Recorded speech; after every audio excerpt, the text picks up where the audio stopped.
mute me. I'm playing Bagok.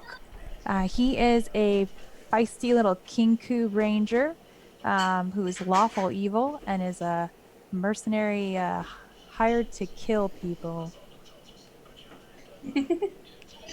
Bagok is so Laura's my sister-in-law, and Bagok is a recurring character in all of our campaigns, and he's my absolute favorite recurring character. And he's always best friends with whoever my character is because me and my sister are friends. He thinks he's the sharpest shooter, the best aim in the world, so it all depends on how I roll. But either way, if I miss, it's not my fault because Bagok is the best. He is the best. That's what he believes, anyways. He super does. All right, down to Oros. Hi, I'm Oro. I am playing Lindis, a female centaur fighter. She's a dope bounty hunter, and she goes where the money follows. Lots of money-hungry people. Maverick, how about you, bud? Hey, well, I guess I'm Maverick. This is Goose next to me. I used to be in the military and learned a lot of stuff. And then one routine mission, my buddy Goose, he flew into a plane of glass. A rich guy put up there so we could get a good view, but still keep the people out. And it wasn't supposed to be there. It was a bad accident. So, yeah, we moved on. We're here now. Super duper. And last but not least, Octree. Hi, I'm Baelnor. I'm super excited to be here. I'm an adventurer, so I do quests a lot. I've definitely done a lot of quests before. This isn't my first one, but I am also very excited to be here. Both those things are true. Sorry, I got a text message from my kid's teacher. Okay, cool. So with that, we'll go ahead and we'll get started with the super fun wild sheep chase. And of course, as these things always do, you guys find yourself in a tavern. Just switch. You guys see all that?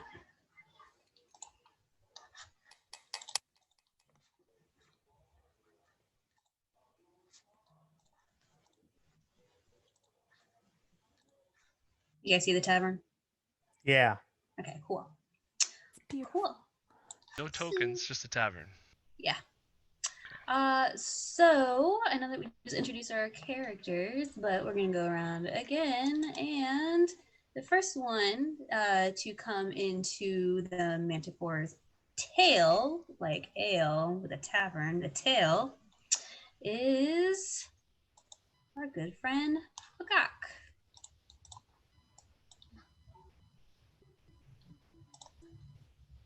So Laura, you can move Bagok, and you can move him to wherever Bagok would normally go in this situation. Oh, I see him. Well, I think immediately he's going to go up to the bar. Let me see if okay, wait, actually, I'll have to move these guys. Man, you should never have noobs doing this. You should just be able to click and drag it. Just click on the dragon. Did you assign it? Yeah, I did. Let me make sure I went through well. Yeah, it says it does. Let me... You might need to try and refresh. I think that's what happened to me last week, because after it's assigned, I had to refresh for it to recognize it. Okay, well, in that case, everybody refresh real quick. Sorry. Just, refresh the Roll20 screen real quick.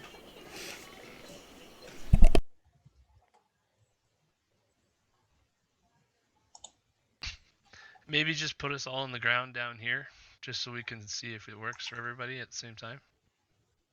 And then we'll wait in order or whatever. I always forget how to get rid of these big squares.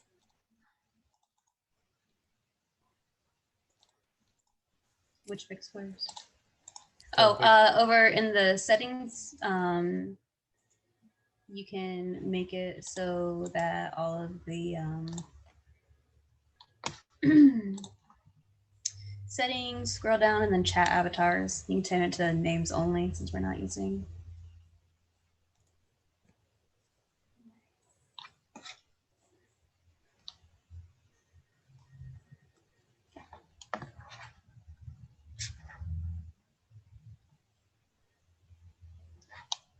All right, is everybody able to move your stuff now? I am. I am as well. Cool. Still no lower lash? That's okay.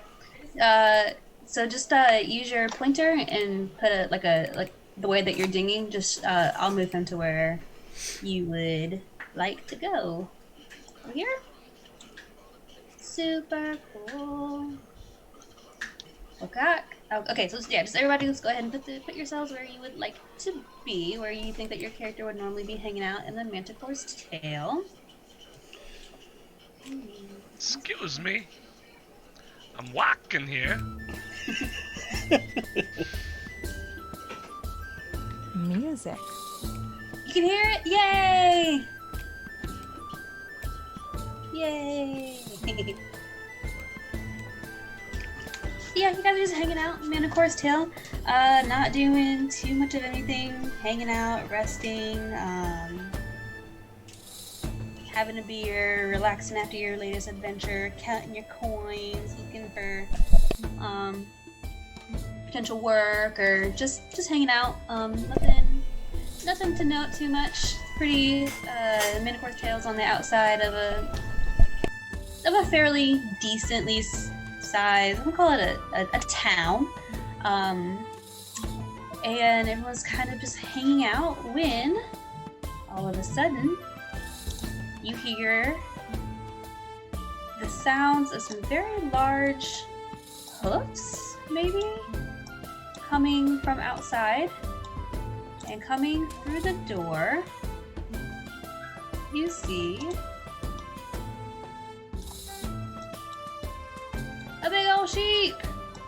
And the sheep is just going frantic. He is going everywhere. He's blah, blah, blang everywhere. He's kicking over stuff. He just absolutely just does not know what to do.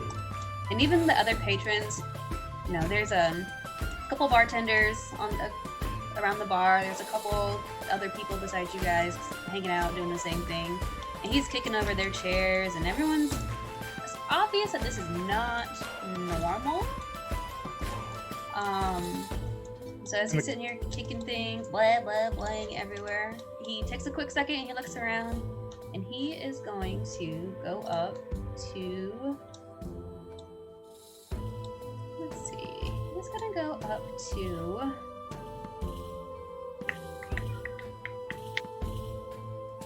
Roll for it. I'm trying to figure out, he's gonna go to Belnor. Belnor. I'm excited. This is like commotion. Things are happening. I like it when things happen around me. This looks like an adventure, and I'm into it. And as you can see, he has a squirrel attached to him, and he's trying to give it to you. Yeah, he has a squirrel actually in his mouth, and he's like trying to, like, you know how dogs like try to give you like a really nasty chewed up bone, but they're like really insistent on it. Pretty much like that. I take it enthusiastically. I thank him and I unroll it. Cool. Oh, you said scroll, not squirrel. Squirrel. Someone else last time I ran this, someone said the same thing. So I guess I do have an accent of some sort. You unroll it. Do you read it? Yes. If nothing bad happens to me from unrolling it, I read it. Cool. Then what you see is it is a scroll of Speak with Animals. Bam. And as you read it, you can suddenly, actually everybody hears it, the sheep suddenly goes from blah blah blah to clearing his throat very properly. And he kind of shakes himself off and he continues. And he tells you, "My good sir, thank you so much." And he introduces himself. His name is Finithir Shinebright. And I'm really bad at voices and everything, so just imagine he's all proper and humdummy and everything like that. As Peter and Greg, I intentionally play characters that don't talk for this reason. So he goes on to tell you, his name is Finithir Shinebright. He is a wizard who has been transformed into a sheep, if you can believe it. No way. Yes, way. He goes on to tell you, obviously, not a normal sheep, definitely a human, been a sheep for 2 years, or I'm definitely actually an elf, a high elf, a very prestigious elf wizard, a great transmutation power. And he's going on and on and on about how great he is when you guys hear lots of loud thumping. Now, can we all hear him translated? Yeah. Okay. Yeah, you guys can. When outside, you guys can hear footsteps. Very, very loud footsteps. What now? Who's that? I ask the sheep. Shine bright. Shinebright goes, "Oh no, it's him," and he starts backing up towards the... He's actually gonna try to hide behind you. Is this a regular size sheep or is it like larger than a normal sheep? He is the size of a pony, Okay. so he's pretty big. I guess it also depends on like the size of the pony that you're looking at, but like Alice's pony, he's about that size. So I'm guessing he's a little smaller than me then. Yeah, he's definitely smaller than a centaur. And so he tries to go and hide behind you, Belnor. I'll And- cast minor illusion to make myself. Also look like a sheep. Huh? So make yourself also look like a sheep. I don't know if I can do that. No. So what's your illusion? That would be bad. I'll make like a curtain, like behind me that just looks like it's part of the natural. What's behind us? Is that like a bar or a wall? This is it's a long table with like a tablecloth on top of it. Oh. Yeah, I'll illusion like a. What are the big banner things that hang from the ceiling? It's gonna look way out of place. Okay, cool. It's probably gonna have my face on it. I was just gonna ask what's on it. I'm like, quick, get behind this. He won't fit anyway. Cool. Cool. Then what you guys hear is a lot of howling. A lot of howling. Loud howling fills the air, accompanied by the sounds of lots of angry yellings and the occasional scream that seem to be drawing closer. The cause quickly becomes apparent as a huge half-orc stumbles in.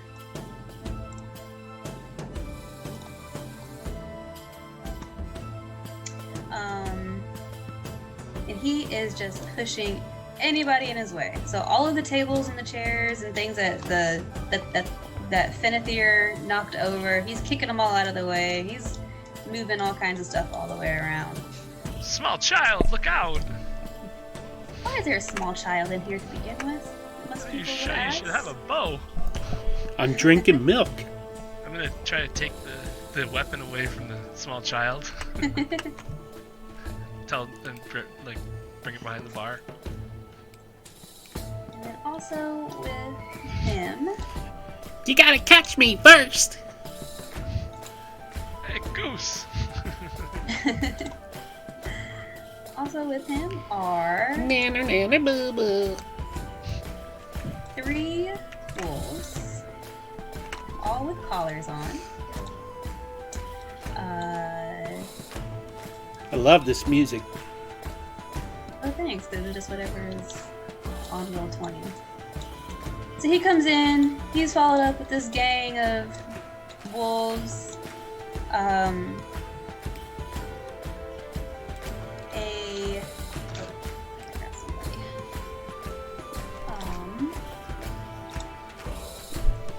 this strange creature, this strange person walks in behind them.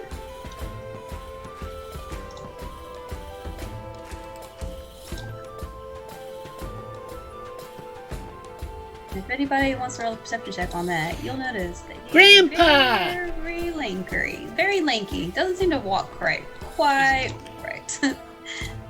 He's a giant. He's not that big though, right? No, he's not that big. But I want everyone to appreciate the artwork because this Right. is It's quite amazing. Yes.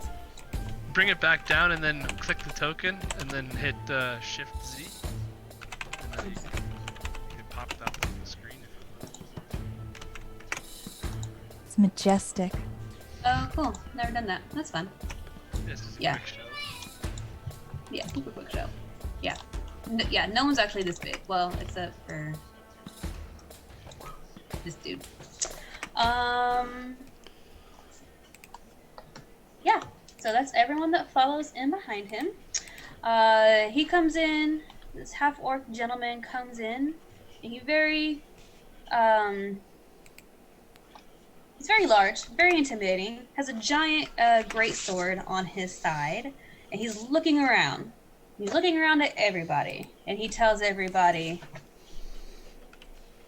that he is looking for Master Noki's sheep. He is looking. Has anybody seen Master Noki's sheep? Has anybody? I don't. Let me see if. Oh no, he would not. Yeah, his passive perception's only 10, so he would not see. I'll get his attention. Oh, excuse me. Yes. What does the sheep look like?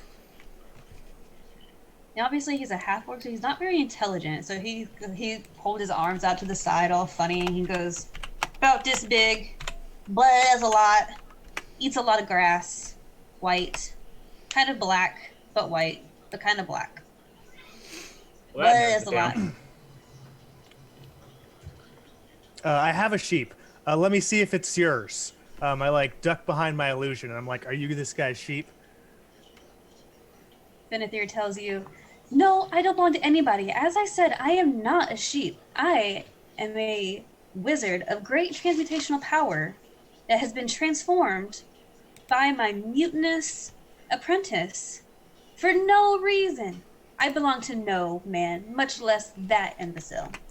I'm nodding in comprehension, but I don't really understand anything you just told me. I just go back to the orc. Nope, not your sheep, man. I'll roll a persuasion check. Okay. How do I roll? Sorry. You can What use real thing are we dice if you using? have real dice. Oh, I didn't have any. Let me. How do I do it on roll 20? Oh my gosh, I see it'd it. be- I On the see side. it. I see it. That's a 19. Cool.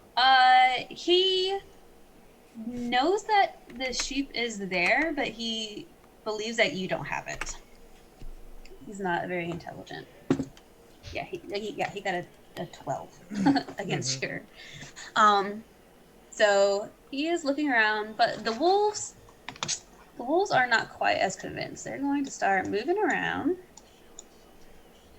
And Gus is going to. Well, he continues yelling, "My name's Gus, and I work for Master Noki, and anyone who has this sheep needs to bring him here. Master Noki will reward you very handsomely, or I take the sheep and I break everything." And he says that you guys all have until the count of 3, but it starts counting down from like 12. Lindis is gonna yell at him, just stop shouting already, you big oaf. He starts walking towards Lindis. "Oh, horsey lady has something to say, huh?" And he starts like looking underneath your legs for the sheep. No sheep here. But I'm just here to enjoy a drink. Just sit down and hush unless you have a sheep. And he's continuing to go around. The wolves are going around. Lindis is gonna try and try and distract one of the wolves and get them to go over to her. Okay. I can roll a persuasion check, I guess, on a wolf. Can I roll persuasion or animal handling? It's gonna be persuasion for reasons that you'll find out later.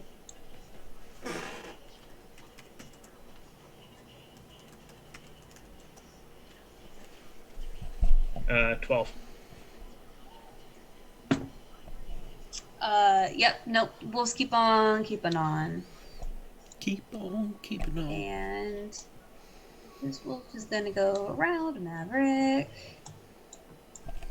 And Gus says, for the last time, actually he's still over talking to Linda. He says for the last time, for the last time.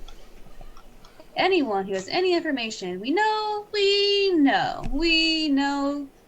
the stinky sheep is here. We smell the stinky sheep.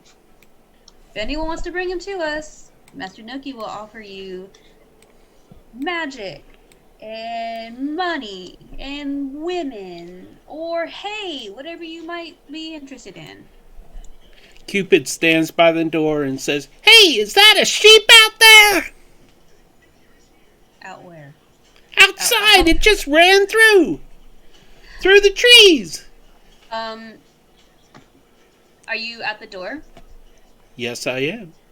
Cool. When you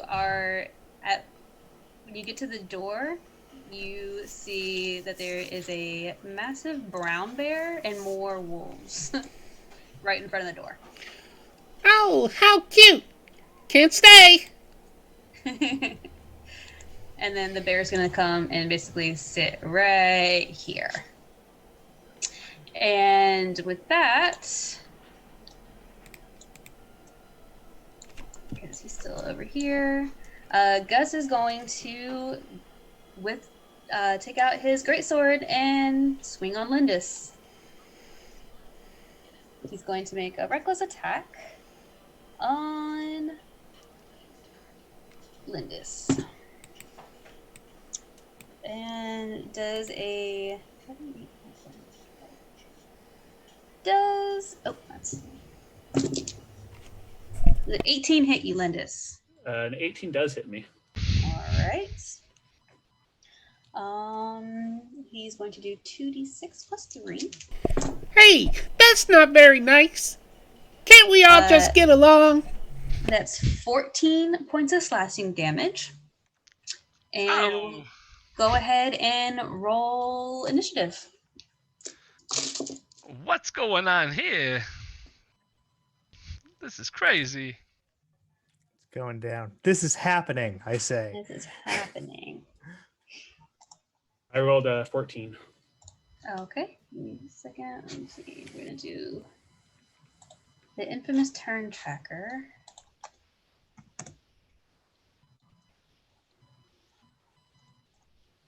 Eight. 7 plus 1 is 8. How do I pull up my character sheet and roll 20 again? I don't have it set up to do all of that because it was okay. just a one shot, and both Peter and Greg were like, "You just need to do this," and I'm like, "That's way too much that I don't understand. This is only a one shot, so yeah." No worries.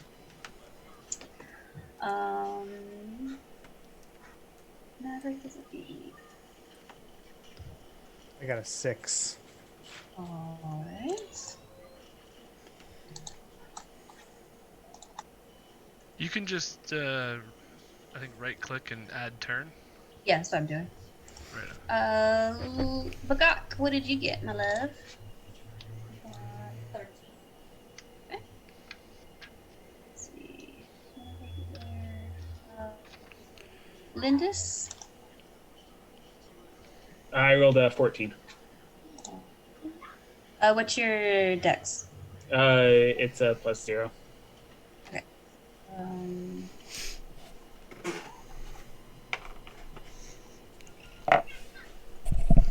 I'll be rolling by hand, because if I switch windows, it's going to show my character screen to the audience.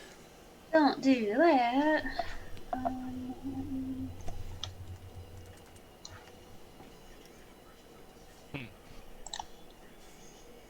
You just gotta do a half the window, roll 20, and half of it, or a quarter.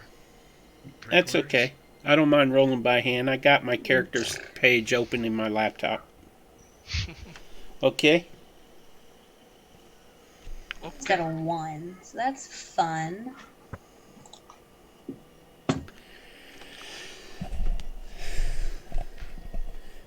Let the dice roll. Right. By the way, hello to the audience, to the viewers. Hi, everyone. Who else hanging out with us? We got Unicharge, M. Hey. Night Drama Llama. Who is that? I love that name so much. Yeah, me too. It's a good one. We have 7 people watching right now. I don't know all their names, though. List them all. Name them all. Let's go.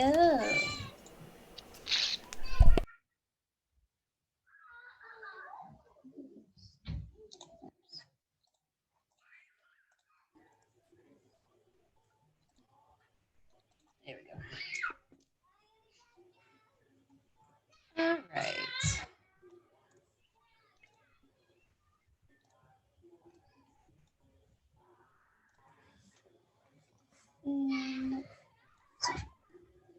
Okay, cool. So with that, Finithir is pretty much going to be a sheep, and he is going to move. Actually, I guess everyone needs to be shrunk down to their appropriate sizes. I'm not in the initiative. I rolled a 12.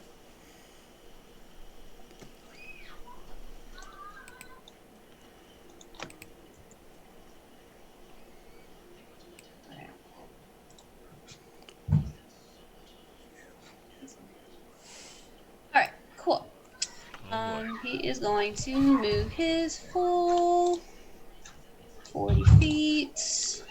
And also, lower entry, I don't know if you guys remember, but you can see how far anything is from you for spellcasting or movement on the left-hand side, that little circle with the line through it. And then just point and drag. So, yeah, just like that. Perfect. So, Finithir is going to move over here away from all the danger. And up next is actually going to be Lindis. All right, Orc, attacking you is probably the last mistake you'll ever make. She is going to go ahead and take out her greatsword and attack him with it twice. Cool. And the first one will have advantage because he attacked the first time with Reckless. So. Okay, they're still all big, or is the baby just that giant? No. They're all. Yeah, you guys are all. Well, except for him, he's still large, so he's a 10 by 10. So yeah, he's still that big. Is Lindis a large? She's medium for now. Medium. Okay. For If the baby now. was that big, I would never have tried to take away its Yeah, toy. so Lindis is a rune knight, so she can make herself huge if she wants to. Oh, okay. Fun. Does a 26 hit for the first one? Yep. Imagine that. So he takes 8 damage for the first attack, and then she's going to go ahead and swing at him again. Okay. Does a 23 hit? Yep. Second attack will be 12 damage of slashing damage both times. I thought you said slapping damage. And I was like, yes, she's just slap the crap out of him. I mean, she could hit him with his hooves if she moved 30 feet, but he was That's true. right up against her, so. Yep, that's true. Anything else? Nope, that's going to be it. She's going to stay where she's at. All right, then. Then it's his turn. So you guys are just gonna. This is gonna be a slapping battle, I guess. So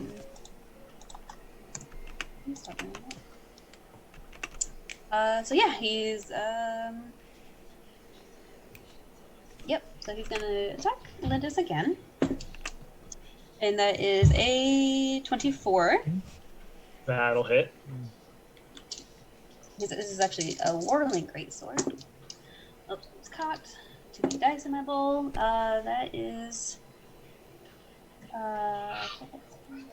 It's 9 slashing damage again.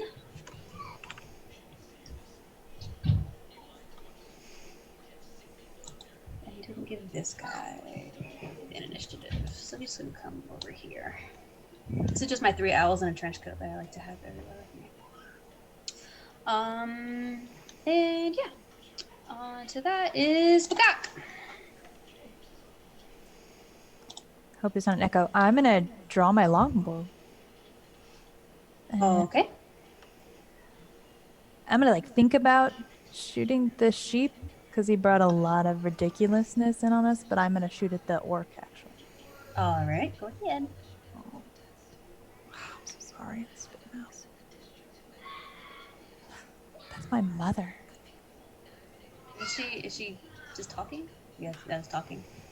That's my mother-in-law, folks. I rolled a 1.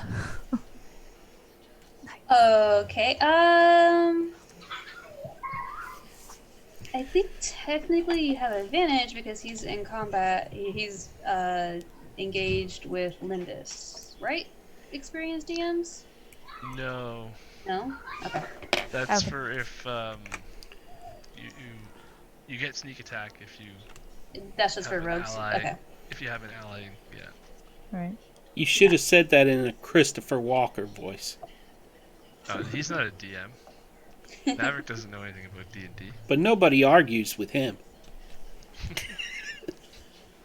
You know. Okay.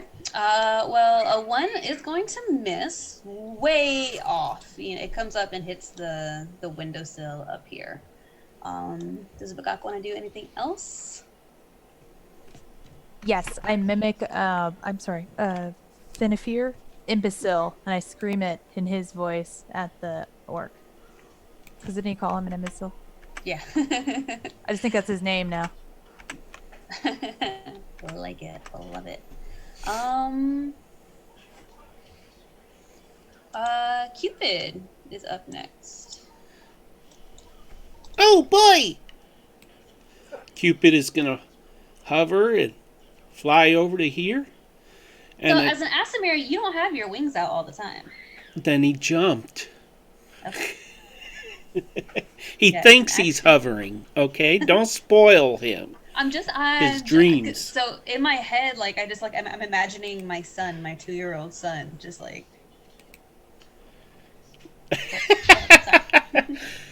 Okay, so he's gonna pull out his a love sword and That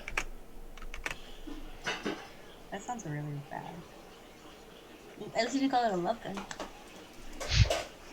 his dagger, which he calls something else that I can't remember. Oh, heart piercer. Okay. And he's got 2 weapon attacks, so he is going to attack with that. And he rolls with the love sword. A 15. A 15 just hits. And with the heart piercer dagger, he rolls a What? Oh, 9. can you hear me now? Oh, That's 9 damage. No, that was to hit with the Oh, Dagger. 9 does not hit. Sorry, what was the damage for the first one? 7. Okay. Yeah, and the 9 does not hit. But I do also get an extra attack. Okay. So, I will do the same thing again. Does extra attack, can it be the 2 weapon thing again? No, technically, So it's on. is it 2? So did you take the 2 weapon style fighting? Is that what it is? As a Yeah. ranger? It Yeah, kind so then- came to me through the class, yeah. Yeah, so it's only 1 extra attack. It's Okay, thinking so of I it. rolled a 13 with my love sword. 13 misses with the love sword. He did not consent to that. He's not down for it, and it misses. And I'll say, "You're a very bad man. You need to be friends with people. It's much better." Anything else? And that'll be it. All right. Because he can't hurt me. With that, it is. Okay, why? Oh, yeah, that's why. We are up to the bears, and I know every time I do it every time. Bear is going to start. The bear. Let's see.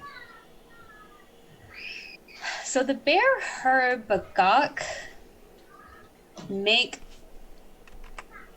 a sound that sounded like the sheep that they all heard because they were outside. And he's gonna start moving towards Bagok. He can move 40 feet, so he is going to move.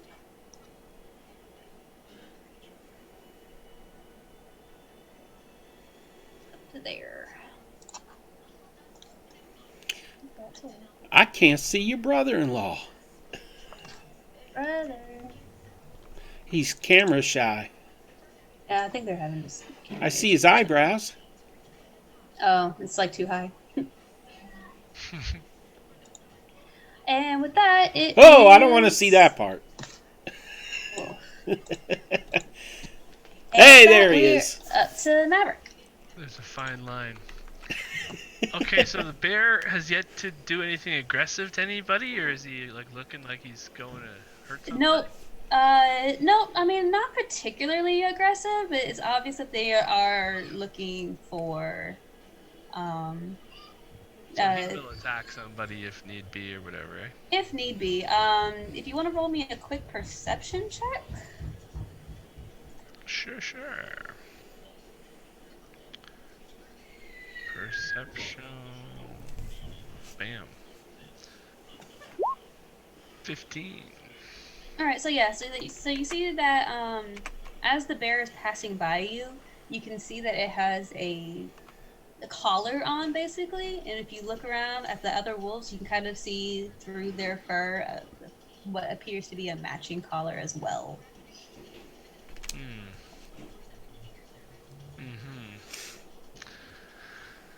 Change things a little bit. Okay, you know what? I'm just gonna do it. I'm gonna use my action to summon my goose, and come right about there, I guess. I don't know. I'll do a shape. Yeah, just a little red box or whatever.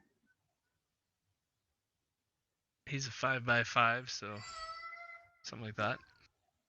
And You want to fill it in so because it's kind of light. yeah, I'll do something else in a minute, but Okay, just to cool. let it Yeah. start going. Anything here? I'll just bring it up on the thing, but basically anything within 10 feet, I think, has to make a Dex save. dex save of 14. Okay.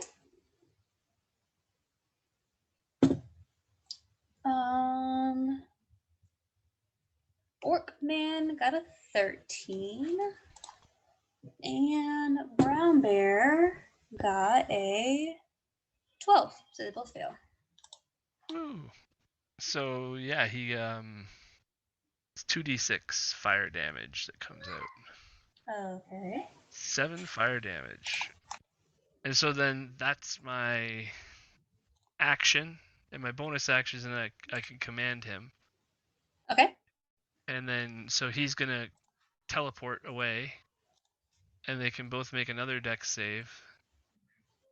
Same thing. All right. Orc man got a 2, so 4, and Because they are both 11. within 5 feet. Yeah. Yep. So they both fail again. So that's 1d6 plus 3. So boom, 8 more. Right. And he's gonna teleport up to 15 feet away, and then that's my turn. Where did you move him to? I'm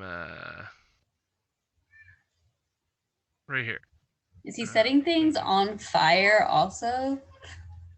It's fire damage. Okay. No. Not setting on fire. Okay, cool. Yeah. All right. That's everything? Yeah, that's me. Super sweet. Baelnor.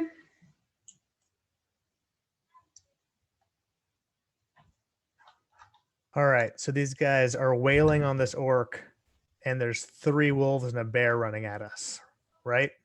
Not running, but they're definitely stalking towards you. Okay. Can I make an Arcana check on those collars? Do they look magical? You can roll an Arcana check on the things. Yep.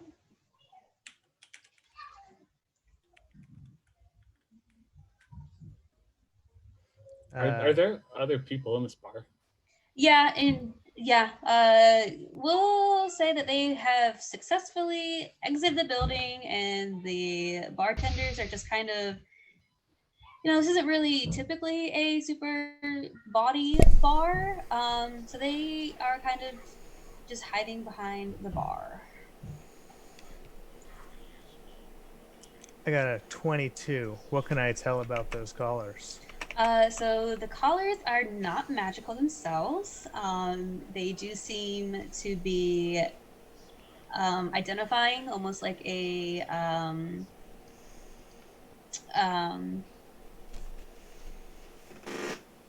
don't want to call it like a name tag, but like you can tell that they all belong together, basically. What you're getting a hit off of with such a high roll is that the animals themselves they're not acting like a typical animal. They seem to be much more intelligent and much more, they just caught on fire. They aren't running away. They're very direct. They're not going crazy. They're very specifically looking for the sheep. Probably more than even a trained wolf or bear would typically be. So it might be safe to assume that they are not actually animals. Mm-hmm. And the building's on fire now, right? No, I think that's just his. Oh, it's the goose. Yeah, it's goose. Yeah. Okay. Is the He's building just flying. He's actually above you a little bit, so the perspective is. If you want to make it smaller, you can, because I can't do that. Was it fire? It is a bird made of fire. Okay.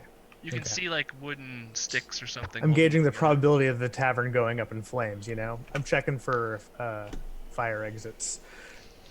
Did you It's give- smart. Did you give Goose an eyeball that moves separately from his body? Oh, maybe. Yeah, Griffin.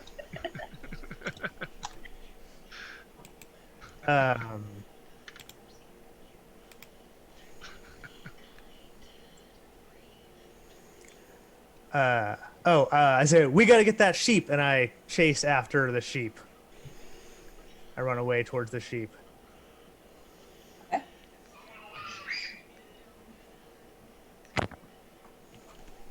Anything else?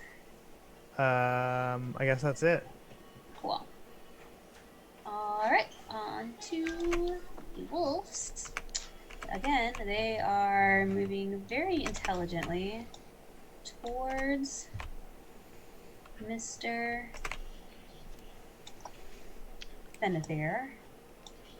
And they are definitely circling around. I forgot to move this one last turn. But say that he goes this way. Maverick, if you want to attack of opportunity there, you could. Yeah. Come back. I got my Yickelwa out. I guess. Okay. I'll use my talons. Okay. Just use an unarmed, talon strike, and not do it. All right. So he's gonna keep on keeping on. Pretty much just ignoring you. And then it's gonna be up to Mr. Sheephead. And he's gonna look at Baelnor and he's gonna tell him, Don't let them take me. Don't let them take me. And he is going to jump up on top of these tables. These are like Uh-oh! like IHOP booths. So Yeah, I won't let them take you. IHOP. IHOP. And we're up to Lindis.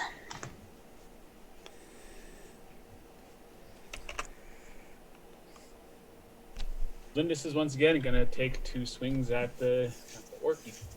Okay. At Orky Porky.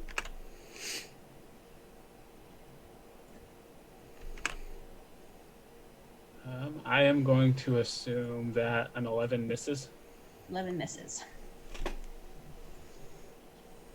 And a 12 misses, I'm assuming. Yes, sir. Okay. She is going to use her accident surge then. Okay. Do it all over again. Okay. How about a 19? That hits. So that one is 13 points of slashing damage. All right. And then the second attack is a 14. That hits. Just hits. And that is a 13 points of slashing damage. All right. All right. All right, Orky Porky Puddin' Pie is looking pretty hurt at this point. Is there anything else you gonna do? Yeah, she's not very happy. She is going to go ahead and, as a bonus action, she's going to use Giant's Might. Okay. So she is going to become large. I should have done this before my turn. So if we're in too small of a space, she won't change size. She'll stay the same size. Okay. But she'll get advantage on strength checks and strength saving throws. All right. Sounds good. Let me make sure something. Oh. Sounds like baby bath time.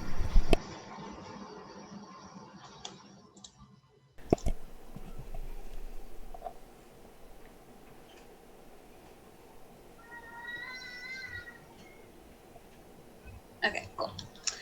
All right, so then we are up to Gus. I keep calling him Orky Porky, but it's not his name. His name is Gus. And he is going. He's very angry now. He's very angry at this point. And he is going to. And now that Cupid is actually close enough too, he's going to use his greatsword again, and he can actually hit 2 targets within 5 feet of each other. So I have a question about that. So I have Sentinel. So would him attacking Cupid trigger that then? Yes. Okay. Yep. So, and that's a reaction, right? Yep. Okay. Cool. So you see him go to hit little baby with a sword. Child beater! Okay. No, but you were gonna do an attack that would make him target the baby or him instead, but it does both targets anyways, doesn't it? Just uses the other AC. That's how that works. I don't know. You said you're attacking both of them anyways, right? I have a really good AC, so. I'm just wondering what that your attack did or whatever. So Sentinel, read it for us, Lindis. So when a creature within 5 feet of you makes an attack against a target other than you, you can use your reaction to make a melee weapon attack against the attacking creature. So then I'm assuming that means. So if you're attacking both of them with your attack, or just one of them with your attack. No, if he's attacking me, he can attack with 1 attack. Yeah. Yeah. If he's attacking just you. Or if and he is, isn't he? He's a child beater. Well, she said she was attacking both of them though. And that's why I'm wondering if it's both of them or just one. Because you said you're doing this, you can attack with each other. Yeah. What do you think? What do you think, DM Tree? I So- don't know.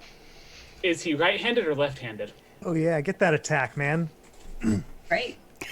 Okay, so I'm gonna Sentinel, make my you better argument get to here. use it. If he's right-handed, his slash would come this way, correct? Meaning he would Yeah. attack Cupid first. Right. So I would say the initial attack would be on Cupid. I would be the follow-through, which would trigger Sentinel. Okay. Yep, that works for me then. There you go. So then go ahead and make your attack against him first. Because then if your attack hits, then he moves to 0, which he's not moving anyway, which so it wouldn't really matter. I Mess him missed. up for I rolled a sure. 10. Roll to 10. Okay. Yep. So you miss. So does that mean that his attack lands on Cupid then? It would still go anyway. My attack doesn't stop him attacking. All Sentinel does. He just is gets make like him an be able to extra move. attack. Yeah. That's Got it. Okay, cool. All right, so then his attack on Cupid is a natural 20. So that's gonna be Ow, that hurt! that's going to be oh, and I did not the way that we're gonna do crits in this game is you're going to take max damage.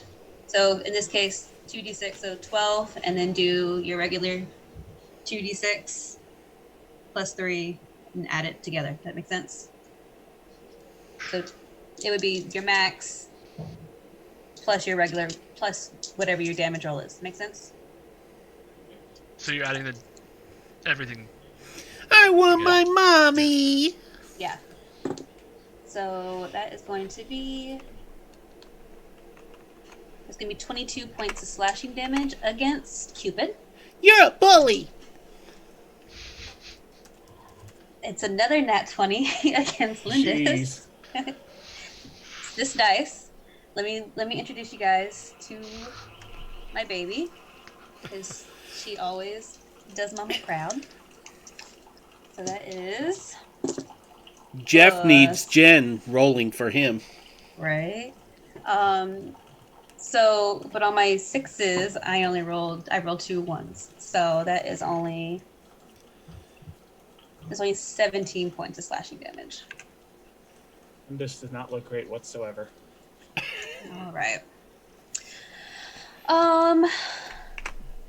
So as he smacks the crap out of Cupid and Lindis, he's especially when he hits the baby, he's kind of laughing a lot. And with that, it is Bagok's turn. What's this bear looking like? Like, how angry is he looking right now? He's not super angry. I mean, his tail end was singed by the Firebird. Okay. But it's obvious that they're pretty determined to get to Finithir. Okay, I'm feeling a little self-conscious right now. This bird that's hovering above me actually flies. It's my lifelong goal to always fly. Also, it's on fire, and so I'm getting a lot of envy right now. So I think I'm gonna run towards Baelnor, and I'm hoping it's gonna protect me as well. But I'm not a coward. No, never, ever. All right, so you're running, and then so your movement towards Baelnor, and then do you want to take an action of any sort? Just no, I'm good. Their blood's drawn on like the orc and y'all, right? Like he's throwing down. The animals don't seem to care about the fight over there. They don't seem to care about the fight so much. They very obviously have a mission, and they are sticking to it. And yeah, if they're attacked, they'll fight back. But otherwise, What's that mysterious stranger doing again? which mysterious stranger? The 3 guys. in a 3 owls in trench coat. Sorry. They where are they? Hey, where are my? By the bar. Okay. Yeah, I just gotta find where I put. So if you're paying super close attention, they shed the coat, and then 3 owls pop out. 3 owls in a trench It's coat. really 3 owls in a trench coat. It never is. That's awesome. Nope, this is like my favorite thing in the world. 3 hours in a trench coat. Because that is actually what I am. I am not a human female. I am definitely 3 hours in a trench coat. And they all pop a squat on the bar and are just watching everything. You're a real hoot. Nope, that's me. So Bagok, no actions. Did you want to hold an action or anything, Bagok?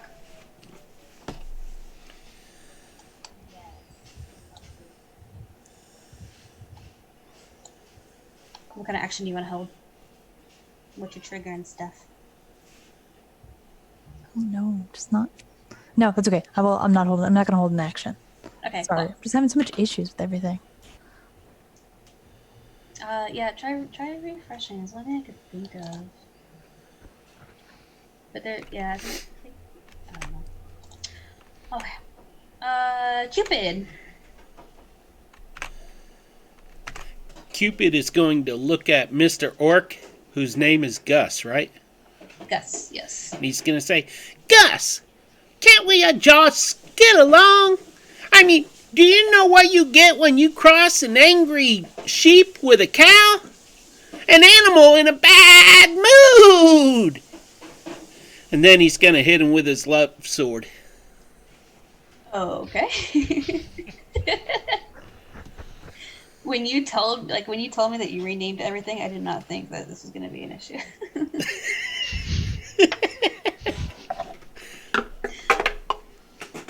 That is a... No comment. Yeah.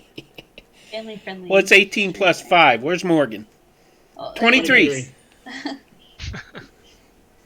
23 to hit. That hits. And the damage on that will be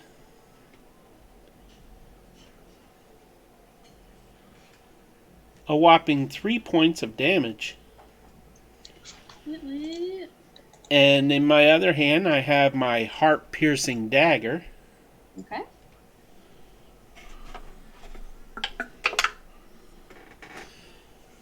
I roll a 20, dirty 20. Okay. And it does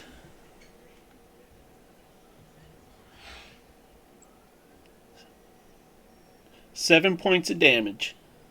All right. And then I have an extra attack All right. with my love sword. Uh-oh. 10 to hit. Misses. And then I'm going to close it off with another joke. No, I'm not. All right. That'll be it for me. All right.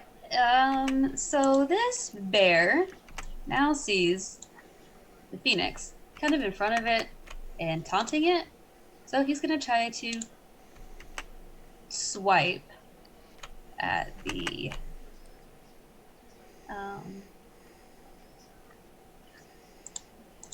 he's gonna try to swipe at the guy at Goose. It's Look out! It's a 19. Yeah, that's a hit. 2d6 plus 4. So that's 14 points of slashing damage on Goose. Ooh. It's probably more like slapping damage than. Slapping damage, okay. He's pretty light, right? The whole giant slap fight in the bar. Yeah. So you said 13 or 14? 14. Mm-hmm. I have to do this one at a time so it hurts more. Click, click, click, click, click, click.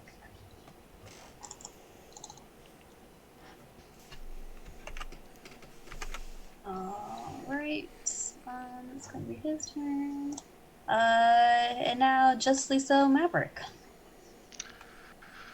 Okay. As my action, I am going to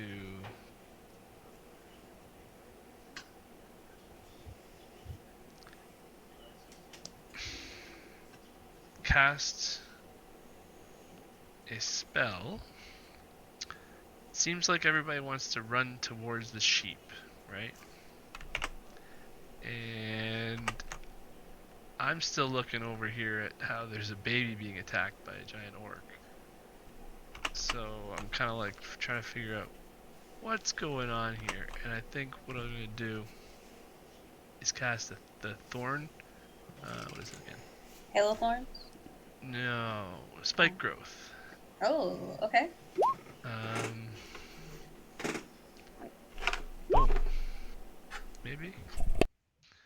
Yeah, that worked. So 20-foot radius, Mm-hmm. centered Right. around 20 feet away from him, and try to keep it away from these guys here. So, oops, I got the wrong thing out.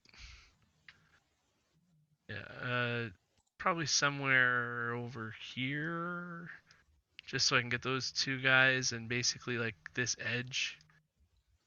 Okay. So like Uh, here-ish. I don't want to trap. Like, That's 20 feet though, bro. So let's see what happens. Let's see. how do you do a circle again? Is a circle, right? Draw. Yeah. You draw the shape. With Alt, isn't it? It's Alt, yeah. Okay. Are you doing it? Trying to, yeah. Shift and Alt? No, just Alt. Okay, is that 20 feet? 20 feet. I don't see you. Oh, you don't see my thing. There it goes.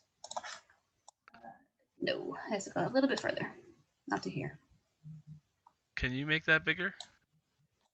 Can I make that bigger? I can't make that bigger. So. Yes, I can make that bigger. Okay.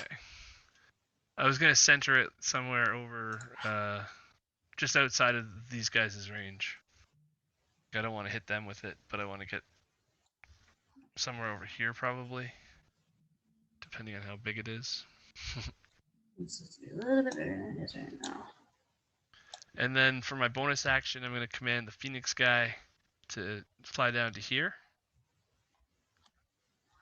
Okay. And use his fiery teleportation. And zap out 15 feet away over to here. And they can come with me if they want. And if they don't come with me, they have to make a dex save. If my guys don't want to go with you. If the baby and the centaur don't want to teleport out of combat, then they'd have to make a dex save. If they do want to teleport out of combat, I'm teleporting away from him. And he has to make a DC 14 dex save or take 1d6 plus 3. Well, how do you tell them that you want to take them with you? Okay, so, hey, hop a ride with the bird. And then the bird shows up just right south of the orc there, and then zaps away over to here, leaving a little fireball trail that the orc has to dodge. Or if they don't come with me, then they'd have to dodge it too. Do you guys want to go with him? Yeah, Lindis will go with. Why not? Okay. Cupid. So you would be just appearing within 5 feet of me, where Oh, there's of you. unoccupied space of the bird. Of the bird. Oh, of the bird. Okay. Yeah. It's like right there. Yeah. Am I already within 5 feet? Well, so no, you gotta you'd get have to- teleported. You'd have to move. you would be moved right there, like, based on where we were. Oh, man. Well, you've got a bow and arrow in your hand. I figured you'd be okay with it. How do I draw the arrow to see distance? So over on the left-hand side, like about halfway down in those tools, there's a circle with like a slash through it. There you go.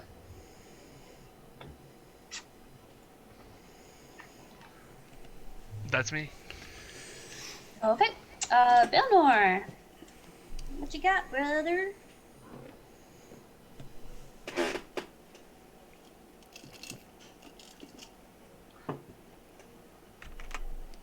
You're muted. I'm gonna run into the back room there. I'm gonna grab a bottle off the table. I'm gonna ask the sheep if he trusts me, and then I'm gonna cast a spell on him.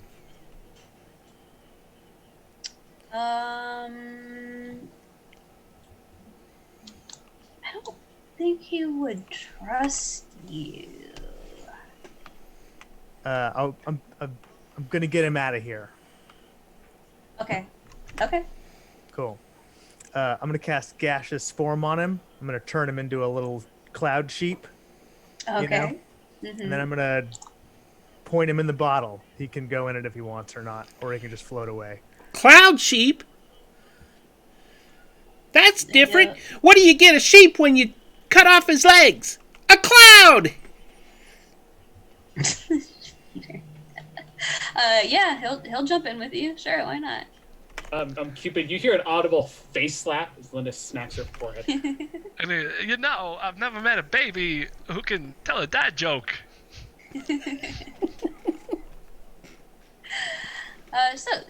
Sure, he gets in the bottle with you. Great. I'll then misty step back next to Bagak. Like I'll just like appear behind him mysteriously and be like, "I got the sheep. We got to get out of here."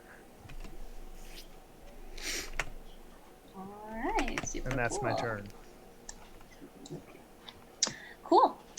With that, it's the wolf's turn, and they definitely saw you do something to him. I knew I should have closed the door first. Yeah. And so Even in the they- booth, in the corner of the booth. Well, this guy over here was facing towards you guys. So, yeah. And I don't think that these were necessarily like a complete like to the wall partition. They're like Alright, like alright, half. So alright. you guys were kind of standing on them. So this guy is definitely going to attack you. Bad doggy. And I know these guys are in your spike growth, but they're still gonna try to get to him. So that it's like 1d4 for like 5 feet that they try to move through it, right? 2d4 every 5 feet. And it's difficult terrain. Okay, so this guy is. We'll do these first, and then we'll do. So this guy's gonna get to here. He's moved 20 feet. I'll let you roll the damage for that. Oh, that's 5 feet. So 20 feet would be 3 more of those, right? So Yeah, and this guy moves 15. I'll just do 2 and then a 4. So it would be 12 and 9, 21 Okay, for so that first one. all right, so the first one up here, he falls over, and you hear this strange howl that goes from a howl to almost like a man screaming, and then he falls dead. This one is also Oh my. yeah. This one also howling in pain as he moves towards here. And then this guy is going to bite Eleanor. Oh, was that like 5 feet only for that one? Well, he had moved 15 feet. So, 15? Okay. yeah. Well then, one Actually, of them. he was actually going to be able to get out of the Whoops. circle. Yeah, he was actually able to get out of the circle. Oh, okay. So that means he's actually close enough to get advantage on that one. Yeah, so that is that's a 13 to hit Valinor for this guy. He misses. Cool. So you were able to dodge out of that really cool bite attack just to kind of be face level with this guy who's real hurt, real pissed off, and he rolls a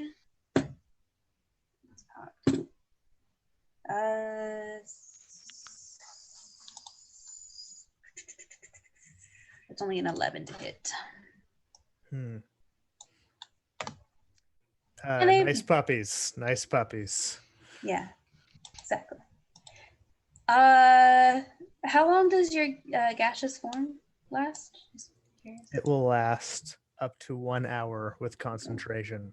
Ooh, super duper. Okay, cool. So you just hear out of your jar, you just hear a lot of what, Liz?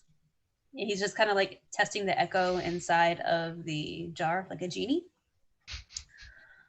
And then we're up to Lindis. That's neat.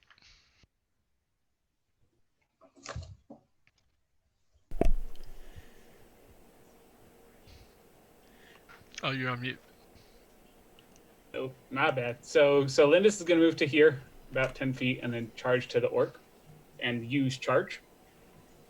So what's going to happen is she's going to take a swing at him. Does a 25 hit? Yep.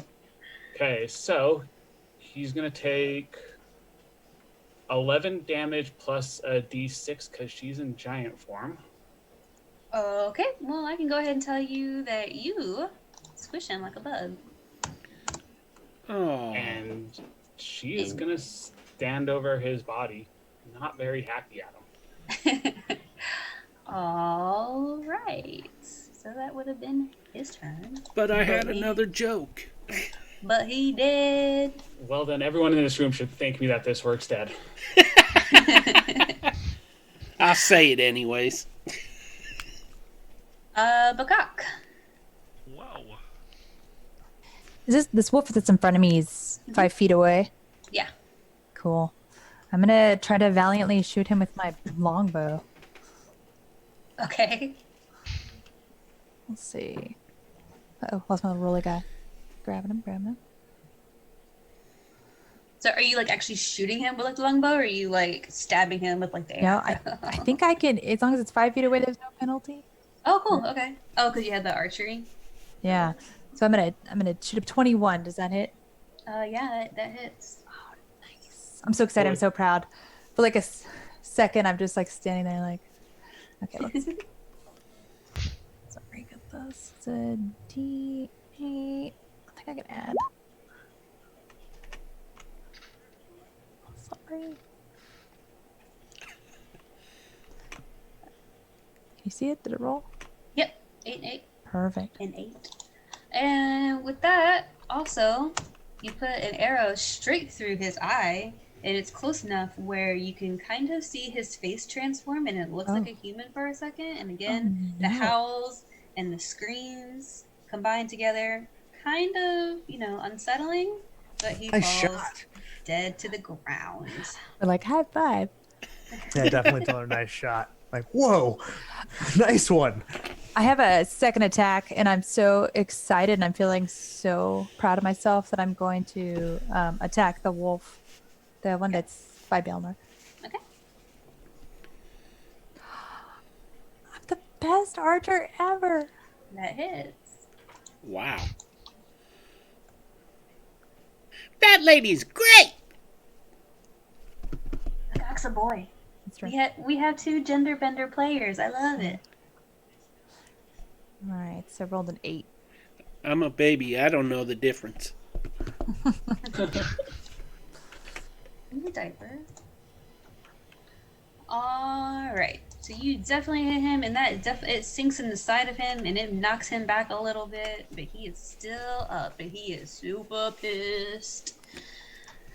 And up to Cupid. Hey, lady, what's your name? Lindis? Oh. What do you get when you pour chocolate on a sheep? A chocolate bar! And then he's gonna run away. That reminds me of a joke Alice just told me, like before we were getting ready. She was like, "Mommy, what happens when a penguin tries to cook his food on a puzzle piece?" And I'm like, "What does that mean?" He's like, "It's a joke." I was like, "Oh, okay. Well, what does a penguin get when they try to cook their dinner on a puzzle piece?" She goes, "A fish, ha ha ha," and like runs away, just like that. Sorry, fun tidbit. Anyway, That's my turn.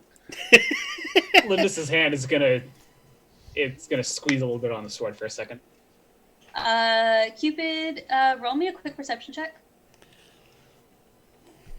Where's my dice?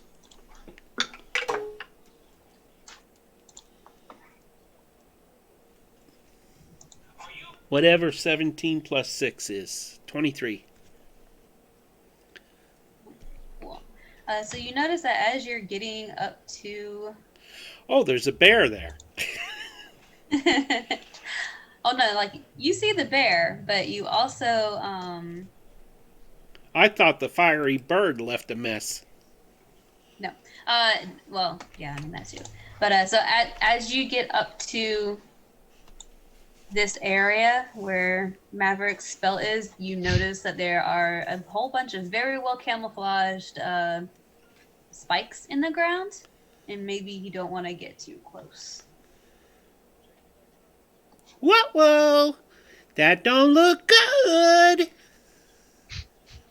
And with that, we're up to the bear, and the bear is going to charge. You did say the orc was dead, right? Yeah, orc's dead. Okay. Bear is going to charge towards Bilner. And he has a multi-attack. He is right on the outskirts of this spell. All right. Can't So, spikes, eh?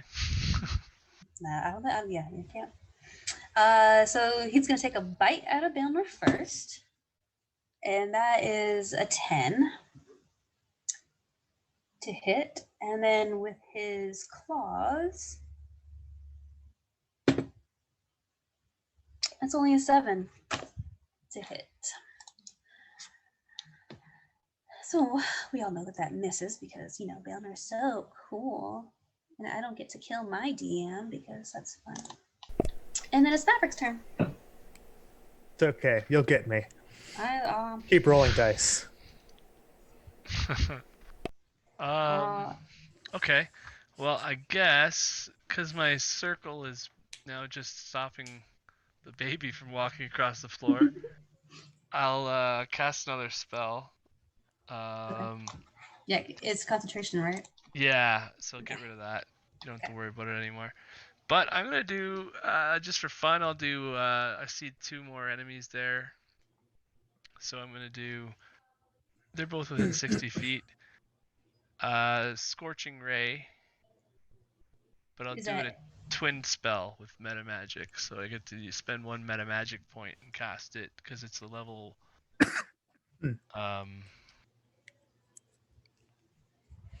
Oh, is it level 2? So I need both points to do that. No, I won't do that then. Just 1 Scorching Ray. okay? Yeah. Boom. Oh, wow. So that's a 7 to hit. And it's only yeah. It misses a little bit. 3 rays. Range spell attack for each ray. Okay, yeah. Yeah. So the first one missed, but then I'm just gonna roll it in here. Oh my god.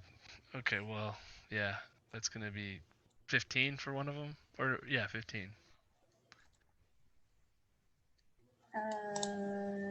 The other one's an 8.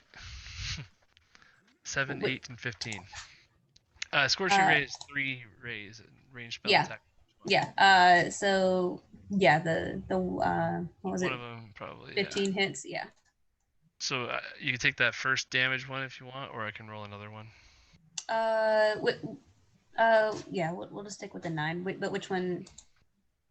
Oh, the bear. The bear. Okay.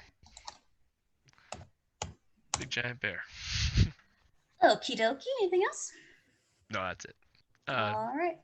Yeah, I'll just have Maverick come back to me. Or Goose come back to me, sorry. All right. Baelnor, you got an angry, on fire Smokey the Bear and a wolf that are both going after you.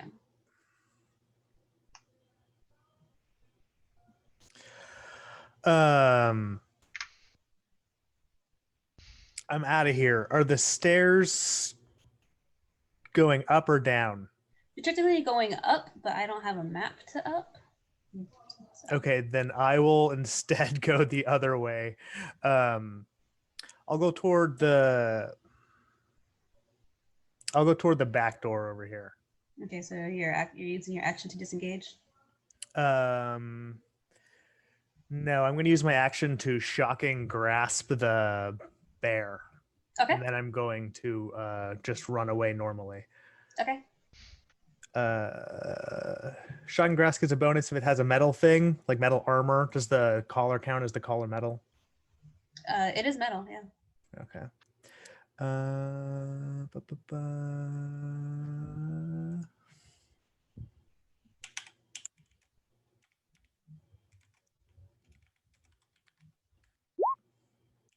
I get advantage because of the metal thing. But I'm bad at typing right now. Okay, so not very good. That's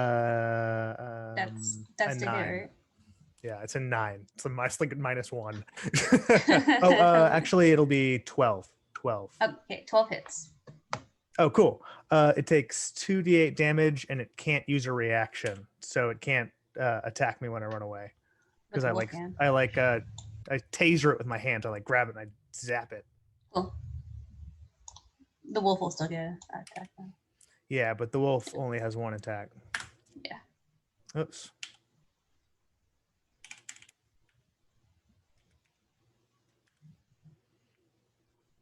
$12 damage. And again, you And I bet- watch as his face shifts back and forth between bear and human. Lots of angry, you know, the scene in Brother Bear where the bear is falling to her death so rudely. Basically the same thing. Also mixed in with the sounds of some human screams. I am so And- sorry, but then I still Falls. also bounce. Down dead, and then the wolf will take his attack of opportunity. That is a 13. I got 15. Well, he misses his attack of opportunity, but it's also his turn. And he's going to chase after you. But Gok, if you want to take your attack of opportunity, you're more than welcome to as he runs by you. Is the orc dead? Orc is dead. Yeah. Okay. I'm just Orc leaving is him dead. there. Yeah. But these things Uh, are still chasing us for some reason. Bagok rolled a 23. So I'm just saying I'm the best archer definitely ever. hits. He definitely hits. It's really great. I always roll really well with him, but no one else. Lindis is going to yell across the room. Remind me why you ran away from the orc instead of attacking him when you're hitting everything? I'm just gonna yell imbecile. Mimic cry imbecile again. And you did 13 points of damage. Cool. Yeah. And again, more screaming, more howling. Falls down dead. And with that, we are technically out of combat. You guys, Yay! what's everybody's passive perception? Who is beeping? I have 16. And 11. that was a microwave in my kitchen. What is that beeping? I heard Because that my too. son cooked something. Oh, okay, cool. What Okay, is cool. my passive perception on here. I have to maximize my screen. 16. All right, cool. So then Maverick is over here, Lindis is over here, Cupid. You guys all see these 3 guys fly straight out the door. Can I make an animal handling check and see if I can get them to come and land on my arm instead? Sure. Oh, mage hand the door closed. They're gonna go out a window. Yeah, no, one just kind of looks at you and they kind of shake their head and they continue going out the door. I don't think you Can't control 3 owls in a trench coat. I guess that's cannot true. control 3 hours in trench coat. What is up with Thank this sheep? I think the sheep's still in that bottle, isn't it? Yeah, sheep's still in the bottle. Can you, Yeah, like, no, I'm break asking the him. bottle. Oh, you're shaking the bottle? Well, let's take a quick break, like a 10-minute break. I gotta help Jesse get the kids down into Wait! bed, and I gotta. What? What's the sheep's favorite thing to eat? Lamb Bah, chops. bah, cute. I might actually call it just because I want a little rest before work tonight. But I obviously give the sheep up. You know, All right. I've acquired the sheep in a bottle for everybody. And you're just gonna think about the bottle for the next hour. Sound- At which point a giant sheep will explode out of a bottle. Is that what's happening? Just curious. It's up to the sheep who wants to come out before then. Okay. All right, cool. It's gonna be interesting. Good times, man. Yeah, Yeah. it's fun. See you in 10 minutes, you said? Yeah, sounds good. I'll catch y'all later. All right, bye, brother. Bye.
seconds.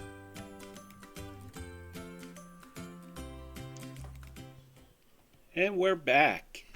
And we are back with more sheep shenanigans, which is really a better name for this campaign anyway. So quick recap. Our super clever adventurers hanging out here in the Manicor's Tail Tavern and Inn. We're met with a sheep shenanigans, basically. Sheep came in, convinces everyone that he is indeed a wizard that's been transformed. Giant orc dude comes back looking for said sheep to take back to a Master Noki. And pandemonium ensues. Everyone's dead except our intrepid adventurers. Except for our buddy Balinor, who, after expending his super clever gaseous form to get Fenethir Shinebright, the sheep, into a bottle like a genie, he's decided that it is just too much. He's gonna go lay down. Bye, Balinor. And with that, you guys have some options. There's an orc body to search. There is a giant mess of a tavern all around you. There are beds upstairs for anyone who might need to take a respite. And yeah, so it's up to you guys. Anyone who wants to talk to Fenethir, probably figure out how to get him out of a gaseous form. Balinor gave let's say Bagak the bottle that has a gaseous Fenethir in it. And Bagak, if you're listening to it, you just hear Fenethir in there buying and just talking to himself, listening to his echo. Like shaking it. Yeah, as you shake it, he's starting to get very Listening. upset. Please quit shaking me. I understand what's happening in here. This is transmutation magic at its finest, and I am a wizard of great transmutation power. If you have not heard this story already, I would be so happy to share it with you and your friends. I would prefer to do it outside of this bottle, but I would prefer to do it outside of this bottle. I'm gonna make like a. Oh my god! I wish I could sound like a soundboard just so I could make random noises. I'm gonna make like a smash noise. Sounds like something breaking, and see if I'm like smash. Like they make like. What do you want me to do? Because, in case anyone who's watching does not know, Kenkus, which is what Bakak is, they do not have a language. They can only mimic and imitate. So they actually don't have a language of their own. Oh. But they can imitate any voices or sounds pretty perfectly that they have heard. So if you guys talk to Bagak, he can definitely talk back to you in like a pieced together version of your voice. Pretty funny. I'm just going to do a quick look around. Okay. It said I noticed a collar on the wolf when it passed by me. Are there any of these collars left on the ground anywhere? Yeah, there are collars around all of them. I'd like to take a closer look at one of these collars. Oh, okay. Investigation check. I'm going to cast guidance on myself. Okay. And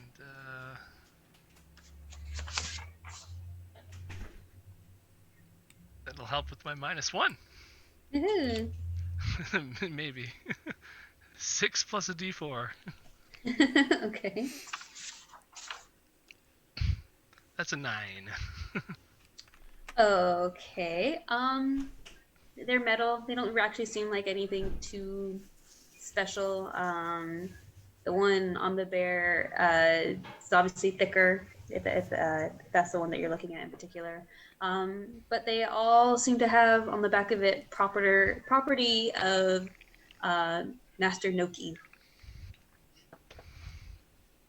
No return address. It seems like this Noki guy wants the sheep, I guess, eh?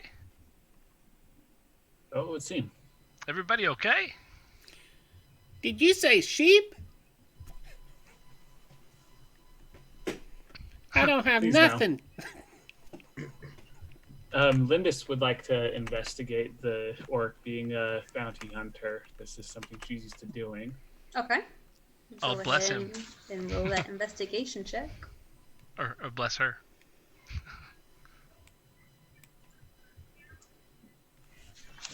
18. Okay. Let's see. I feel like there is a part that talks about this, but I don't remember it. So yeah, if you so you're going through the orc. Yep. So yeah, he's an orc. He pretty much only wears a loincloth. But on his chest he does have on his necklace, he does have a key, and it seems to match the same metal and the same little decorative things as that's on the collars of the animals. Lindis will go ahead and take off the key. Okay. Is there anybody that's close to the creatures? Like any of your party members? Yeah. I mean, they all kind of fell over in this general area. So Cupid and Bagak are all kind of in that area where they all fell. Lindis will yell across to him. Is there anything on the... I forgot the word for collar for a second there. Is there anything on the collar that like a key could fit into? All right, I'll search the wolf close to me. Sorry, let me see why. While you're doing that, I cast Cure Wounds on you for 6 health. To Lindis as she searches and... Nothing. There's nothing here for sure. I searched really well. It's not because I rolled low. Well, there's not anyway. It's literally just like a metal circlet. Okay. Lindis will hand the key to someone that probably has pockets. So, Lindis doesn't have a saddlebag. probably does, but she doesn't like holding on to things. Okay. She has a great sword and a Morning Star on her, and then 2 axes. She doesn't need anything else. Got it. I'll Okay. grab the key. Okay. She's used to giving things up, not taking additional things with her. Wow. Cool. And then you guys see the 2 little bartenders. The older man and probably his like elderly mother who inherited this place, and they just kind of peek their head up and they're just looking at all the mess and all the scorch marks and the dead animals and everything else, and they just look at you guys like almost in tears. So we're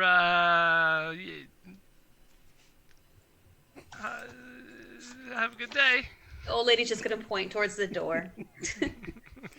Just like, just leave. In my defense, the orc attacked me, and had we not been here, it would have gotten a lot messier. Like Linda's debating. You should be thanking me, actually. Not helping y'all's argument, Cupid is dancing on top of a table. Yeah, the old lady like looks at the baby and continues to point. Just leave. Just leave. She's gonna start she's gonna grab a broom and start heading towards all you guys and try to start beating you guys out the door with the broom. Maybe don't let the sheep inside your bar next time. Just go. Just go. Just go. Dangerous animals. Laura, just imagine Graham with the cats and the broom. Just go. Just go. Just go. It's very angry there. It's very, very violent. I'd rush out of there. Cool. So, you guys are all gonna be out here in. I was gonna ask her right when we were leaving while she was shooing. It's like, you ever heard of this Noxus? Noki? Yes. Noki? Yes. He used to be a really good boy, but now he's just he fits in with the sorts of you that just have no respect no respect. And she keeps kicking you out the door. Where do we find him? Where do we find him? All you guys are heading towards the door. This is what it looks like in front of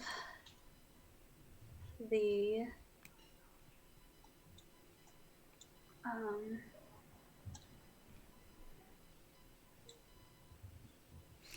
We're invisible. yeah. That old lady, boom, turned us invisible. Impressive. Alright, so you guys are all out here in front of the Manicore's tail. And Bagak, you'll hear Fenethir inside the bottle. And he'll just say, okay, fine, if no one wants to let me out of here, I can tell you exactly where to find Noki. And I can tell you all about how I became a sheep and how I don't want to be a sheep anymore and how great I am as a wizard, with great transmutational powers. That's me. If you just get me out of this bottle, maybe someone with some lesser restoration. Oh, smash! I get it! I think the birdie person was saying smash the bottle. Or that. Do you smash it, Bagak? I smash it. Cool. Then out of he's still gaseous, so he's still like all like floaty. But he's still pretty much a sheep. He's like, well, this isn't exactly what I had imagined, but this works. So, if you four adventurers would be so kind as to help me get back home, put my naughty assistant back in the corner where he belongs, get my wand back, I could offer you anything your heart desires because, again, I am a great wizard of great power.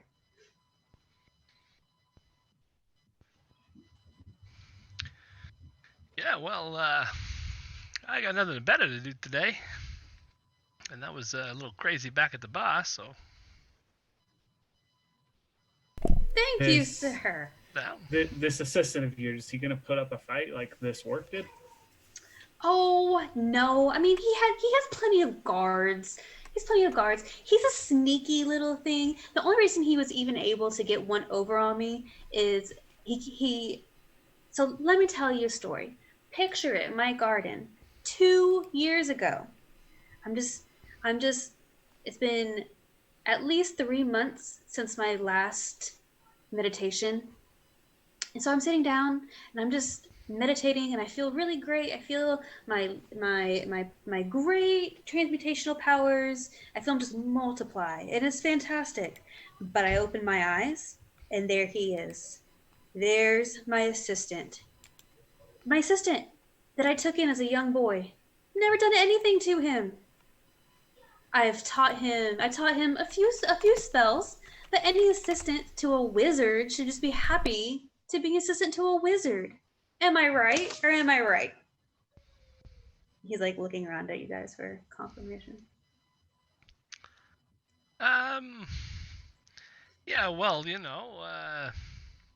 all things happen in time, right? Exactly. So what? I am an elf, as I have mentioned, a high elf of great power. He's the one, a lonely human boy, who thought it was going to be a good idea to be an assistant to an elf.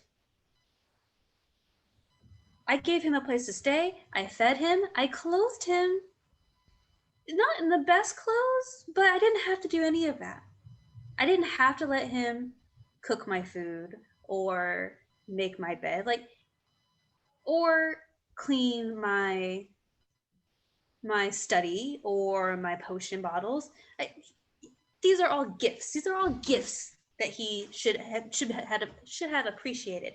And instead, I wake up from my meditation, and I look at him. He's pointing my wand, my greatest achievement, my wand. And as I go to tell him, Noki, what are you doing? All I hear come out of my mouth is bleh, bleh. Next thing I know, I'm a sheep stuck in my own garden for 2 years. I ate my own begonias. Do you know how long I studied and magically cultivated begonias? All year long, I ate my own begonias. But I knew I was also an elf, so I don't know who that's on. But anyway, I digress. Do begonias make you gassy? Maybe. He's all shimmering, shining. Maybe that's it. I will have to study that when we get back. After you guys get my wand back, defeat Noki for me, return me to my original form, and we high five. Or, I can give you money or magic, whatever your heart desires. You had me at money. I have great money. I am a wizard of great transmutational power. You had me at whatever your heart desires, so yeah, I'm in. Get it. I can get it. I'm just a little baby, but I got a question. Okay. If you're a wizard of great transmutational power, why can't you change yourself back? I'm a sheep. The only thing that I have of my own is my brain. Then you're not a wizard, you're a sheep. Well, that's why I need you to get my wand back. My wand can turn me back into a wizard with hands that are required to do very many spells. I don't And know. also, yes, This guy looks full of hot air to me. he's just like holding up his hooves. He's like, I can't wait to eat with a fork again.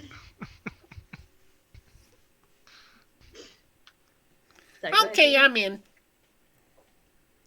I'm in, but before we go and do this, I wouldn't mind taking a rest. If I'm going to be of use, I need at least a break or something. Oh, well, lucky for you, Noki still resides in my estate. And I happen to know exactly where there are several, I don't want to call them slave quarters, servants' quarters. We'll call them we'll call them lucky ducks. Lucky ducks who got to hang out and protect me. They don't get used anymore, though. So I bet we can hide out there, but beware. They know I'm gone. Obviously, by the welcoming party that you guys received back there. They know I'm here. They know I'm out. Those owls, guards. Like how I'm now a sheep, those are also guards. So they know that we're coming. But there's probably a spot to easily take a rest. Yeah, lead the way, sheepy. I don't want a nap. But my daughter, Kids never want a nap. they never want a nap. All right, so then on that note, we are heading towards Noki's or towards Fenethir's house. Yes? Which direction is that? We'll just say it's this way.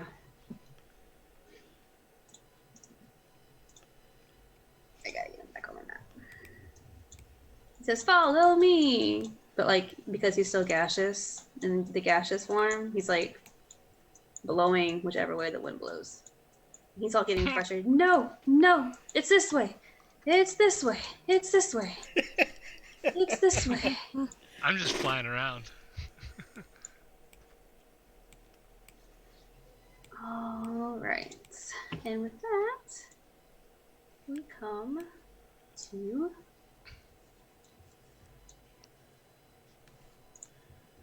the estate. So we will say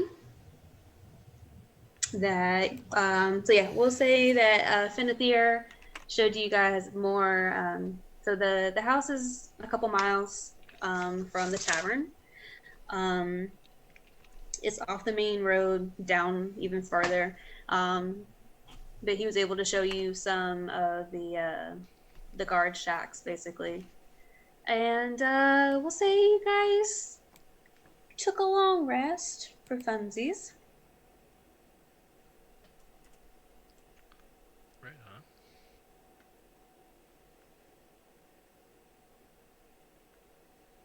And as soon as everyone gets all that done up, roll your hit points and your spells and stuff like that. I get my action surge back, which didn't really do a whole lot last time, but hopefully it works this time. You know, Actually, it did things- because you missed with your first two. Oh, was it my first time missed? Okay, I Yeah. couldn't remember if it was my first time missed or my action surge that I missed. Yeah. Get my wild shape back.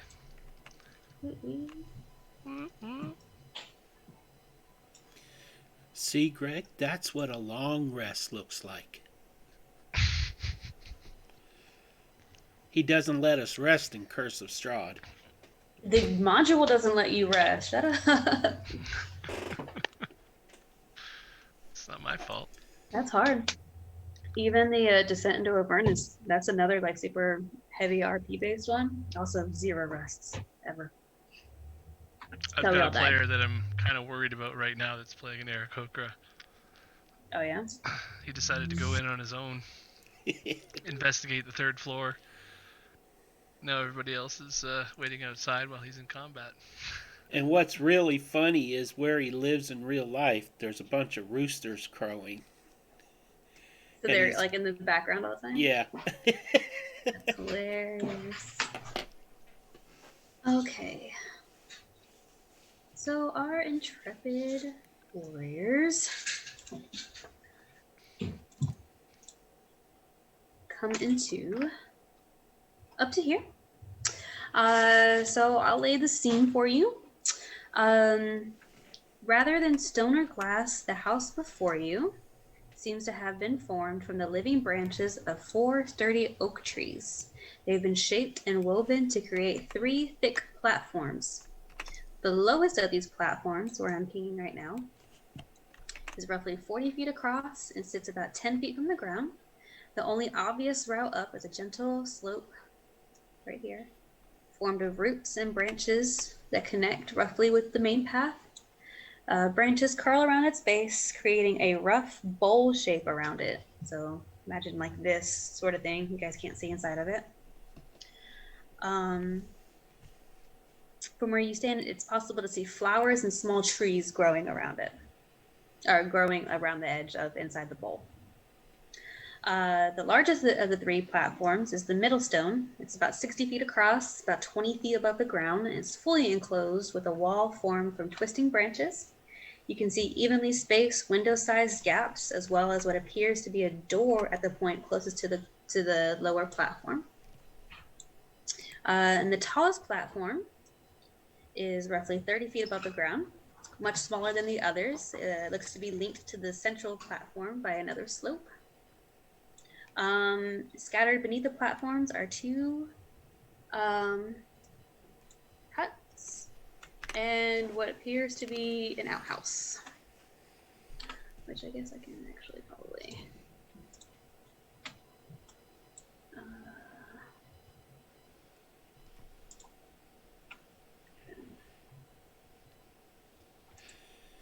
Cupid turns to the woman and says, "Could you check my diaper so I know if I gotta go to the outhouse?" No.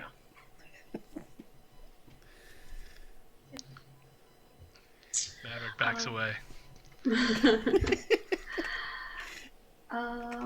Right. Let's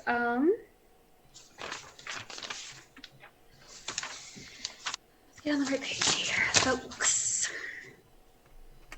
Are we too big? Yeah, I'll fix it in a second. Okay.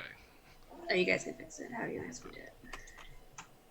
I don't know if we can, but yeah, I was just wondering if like these are small buildings or if we are. Yeah, they're big. No, you said 60 feet, right? Yeah. Yeah. Lindis, are you still giant?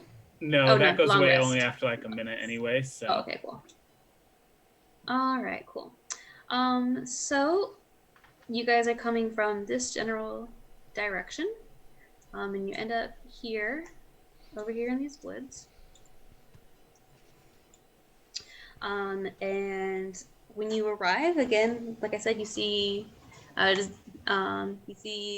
basically a giant tree house with several platforms. You also see a group. No, I hate doing that. Is there a way to lock the map? Because I move it all the stupid time.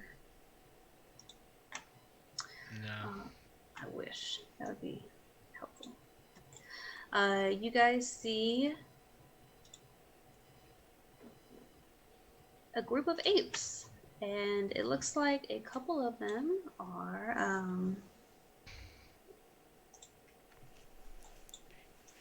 They're not ducks. so two of them are hanging out over here.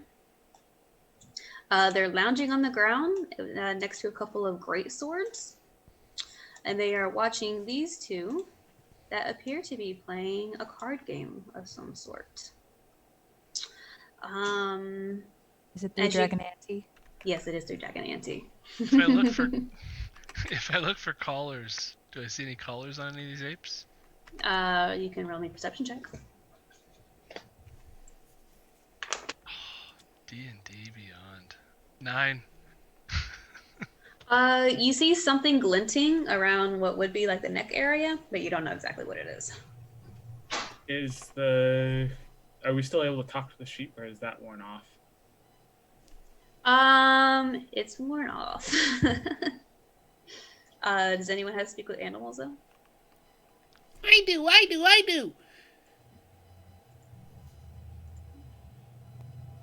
do not. You cast it.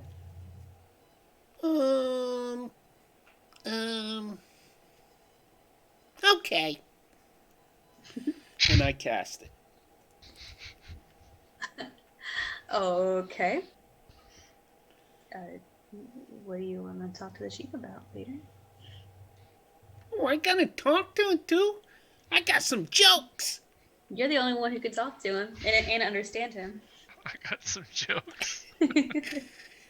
Hey! So he's a sheep now? Who? Who am I talking to? The gaseous sheep The sheep. The wizard sheep. is now not gaseous. He's not gaseous anymore. He's just a regular big old sheep hanging out with you guys. That's what I thought. He used to talk, but now nobody can talk to him because there's no scroll anymore. Hey, if I pour chocolate on you, will you be a chocolate bar? What is that supposed to mean, Peter? Chocolate bar! Ain't you ever heard a Brooklyn accent? I'm gonna mimicry the old lady, and I'm gonna be like, bad boy, while looking at the baby. The bird talks! That mean old lady voice. Mean old lady voice, I love it. Like the one when she was calling Naki. Okay, what do you want me to ask it? Are those apes? Did they used to be guards? Hey, Mr. Sheep. Were those apes guards? Cool. Peter, can you please do your best impersonation or your best version of sheep language? In a high-pitched voice, are you kidding me? It's Cupid's best impersonation of a sheep. Oh, boy. So you guys you guys hear Cupid and this sheep is kind of going back and forth, blah blah blah blah blah blah blah blah blah blah blah blah.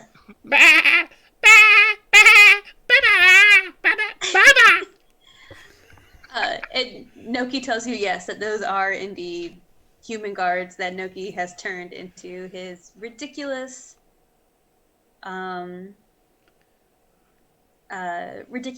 troop of animal guards. He said yes, they are gods. And as you guys are kind of sitting here watching everything, you also notice that coming out of the outhouse, a brown bear, another brown bear comes out of the outhouse. And he's like up on his hind legs and he kind of like does this number, closes the door. Look, the And outhouse starts- made brown. No, Cupid, no.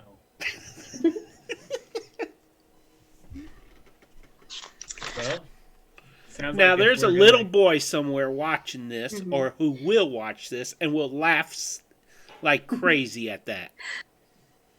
Noki will, or Noki, Finithir will also tell you, Cupid, that the lower platform is the garden area. Then that's where he's been trapped for the last 2 years, primarily. The middle platform is a common room, library. Slow down, sheep. I'm just a baby.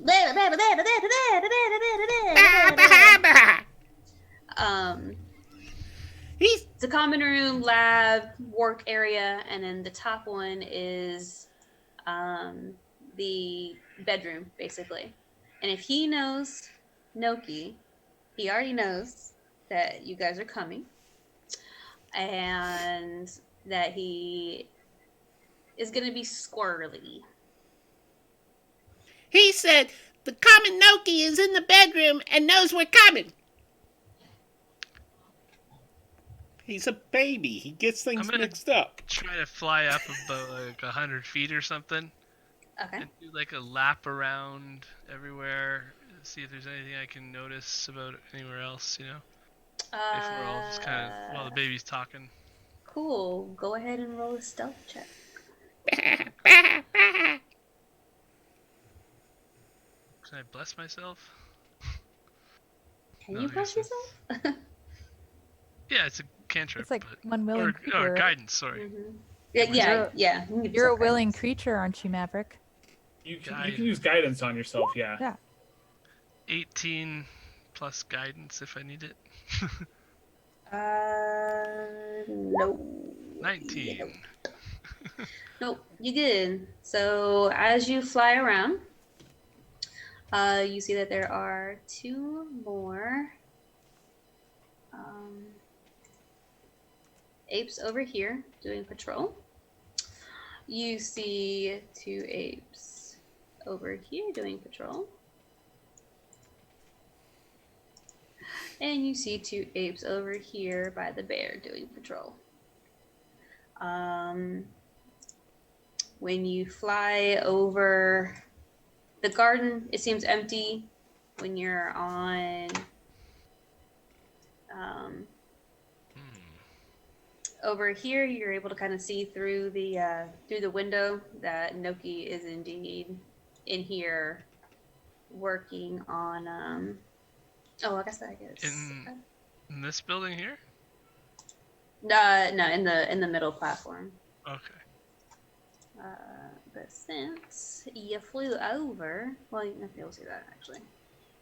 Cupid is walking around in a circle with his arms crossed, muttering to himself. So Maverick, that's what you see inside there. And then, yeah. Yep, that's what you can see.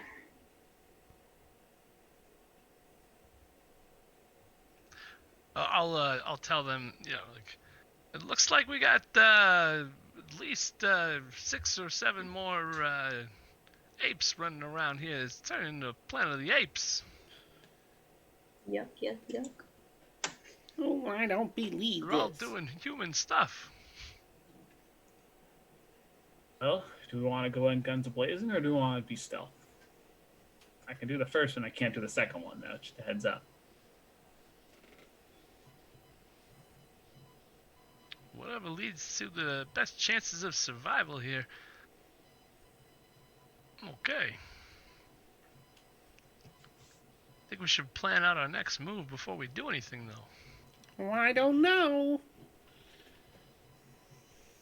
Maybe you have a Ask the Cupid. Ask the the sheep if there are any traps or anything like that in the whatever that structure is over there that we need to watch out for.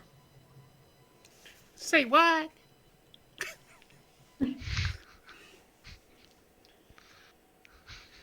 Ask if Wizard has traps. His wizard has tracks? Blah, blah, blah, blah, blah. World's worst game of telephone. Sheep version. Seventh Year tells him, nope, there are, well, when it was his house, there was no need for any kind of traps because nobody dared cross him because he is such a great wizard of transmutational power that he would just turn them into a loon, basically. He said, I don't think he answered the question. I asked if there were tracks, and he said traps. But he said he would have turned them into looms, so he didn't need traps. I don't know. Clearly that clears things up quite nicely. You know, does it seem like we're on some oddball misadventure with a bunch of unlikely heroes? Peter, actually, here's where I die. Nope, you guys. So these guys are all still hanging out here. These guys are on, I know they're facing the wrong way, but they're heading on patrol this way. These guys are on patrol this way. The bear is going this way. These guys are still just hanging out. Well, I think our best plan of attack is going to be to attack those 4 apes that are in that group there before the rest catch on, and then we can take out the rest as they come. Cupid turns to the sheep and says, bah, bah, bah. Will the apes attack us? Oh no, they probably won't attack you. They'll do the same thing that Gus tried to do, and they'll try to take me to him. They probably don't really want to fight you, and if anything, he'll offer you a reward. Noki will probably offer you guys a reward for the return of the sheep, like what Gus was trying to do. But I would not believe him. He does not have anywhere near the capabilities I have. And I can get you so much more. Whatever he offers you, he cannot follow up on it. So, Cupid turns to the others and says, does anyone want to insight check him? Well, I mean, we don't understand him, so the only person that'd really true. be able to insight check him is our little Cupid friend here. Cupid, you want to do an insight check? It's just a baby, though. Would he think of that? yeah. No, probably not. He rolls an 8 like a baby. Oh, yeah, that's accurate then. Tracks. Sounds great. Sounds like a real great idea. Cupid looks at all of you guys. He'll give us cake and ice cream. And no bedtime. He's like the kid. It's like, there's a bicycle in the back of my van, Cupid. Get back there and see if it's back there. Go ahead. I'm not going to kidnap you. With my love sword. You have candy too. All right, I'm gonna produce flame and start looking out at these apes and being like, it looks like let's take a second to make a plan of attack and then get this done. Well, this this talking sheep got tongue twisted there. This talking sheep said that the apes won't attack us. They'll probably take us to the leader and he'll reward us. And then, what was it I'm forgetting? Bah, bah, bah. Oh yeah, he'll capture the sheep again. So what's stopping us from just turning in the sheep, taking the money, and then being done with it so we don't have to fight? Love hurts. Or what happens if we take the sheep with all these creatures and then they fight us there all at once?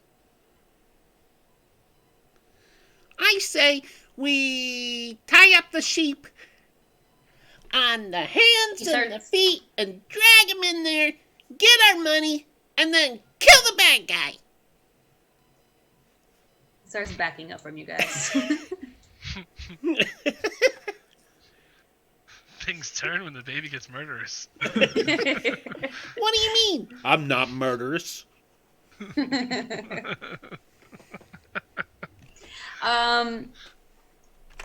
You guys see up at the corner of the up from one of the windows. You guys see Noki stick his head out. Uh-oh. Sheep falls. Everybody dies. How far away is he now? Okay, yeah. Yeah, so he's up here in one of these windows. So he's, what is it, like 30 feet above you guys.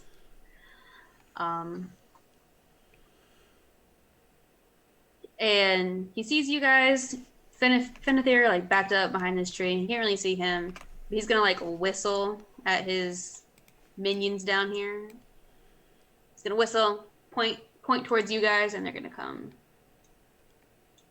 check you guys out. Alright, I was holding that spike growth back, but first chance I get, I'm gonna put it right where those, somewhere right about. Lindis is going to charge at them if they start moving towards us aggressively. Here-ish. Okay, let's get back to the over here.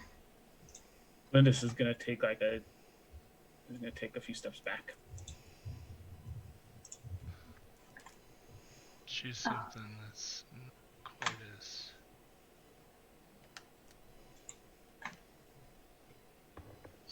Do you draw in a circle? I'm gonna draw in a circle.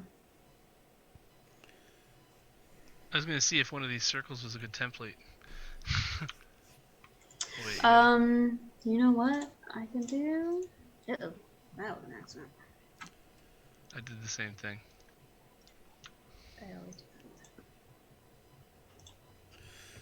Well, while we're at a lull here, Cupid is going to cast Shalila. How's it pronounced? Shillelagh. Yeah, that Shillelagh. thing. I'm gonna cast Shalila Shalala. on It my Oh, on your stuff. dagger. Can you see that? Can you see that aura? I see a circle. Where were you centering it, Greg? 3, 4. It's not big enough yet, I don't think. You can fix Let's it. just try I just Oh, made a okay. 20-foot aura, so I can just match Oh. it up with this. Perfect. I was gonna move it up just a little bit. Oh, okay, yeah. So it's covered to the top-ish. I don't want the top path to be open for attack. Just as low as I can to keep the top path closed. I don't know, can they run underneath these pillars? Or these building things? They can't. So you guys aren't going to be able to run underneath the pillars, like underneath the platforms per se. Because basically, think of it like a tree house sort of thing. But you are able to run underneath the ramps. Right, okay. Yeah, so I'd put this guy like right here, I guess. And I'd tell them like, watch out for the spikes. Is that like on the center of something or not? No. The circle. Yeah, I just want it to be like somewhere Where? that makes sense. So the spikes are that That's big on the circle? edge, right? Yeah, that's a spike growth. I just can't seem to lock it into a grid area, but that works. Okay. Cool. Okay, Cupid recasts Shalila on his bow. It has to be a melee, right? It has to be a staff or something, right? Yeah, it has to be like It said a weapon. Stick. It's a stick, basically. Mm-hmm. Oh, that's right, a staff or a... Well, that's no fun. You can use a spellcasting focus staff if you want to. Learning. I have a quarterstaff, but... No point in using it now, because I can't get close. So watch out. So Noki will see that you cast Spike Growth, and he's gonna tell you, he's gonna congratulate you. He's gonna sound very cocky. Oh, what marvelous use of magic! I also know some magic. And if you are the ones I was told about that have my sheep, you may kindly dispose of him at my front door, and I will be glad to get you a reward.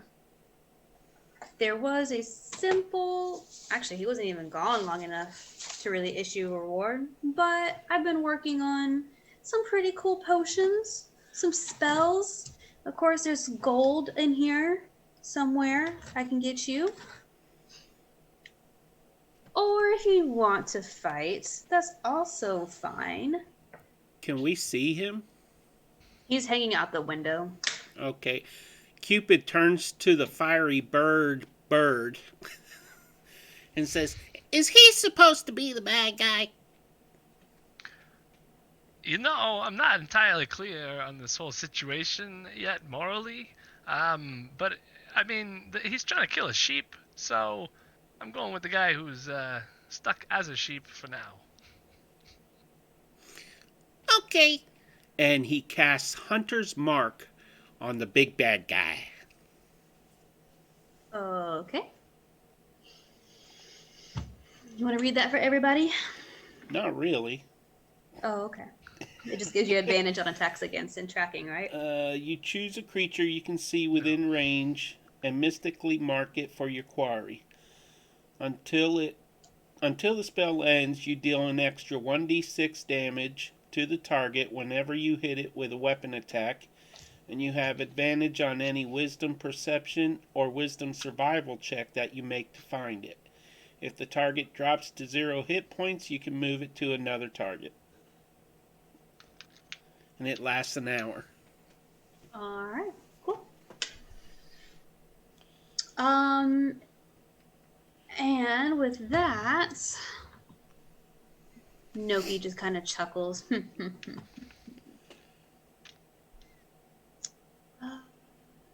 Okay. Yes, so he wouldn't be inside of this. Yeah. He just kind of chuckles, and you see him. What does he want to do? He is going to. Where's my paper? Yeah, dumb. He is going to cast Enlarge on this ape in front of you. Great, And he's babe. going to. Nothing. Great.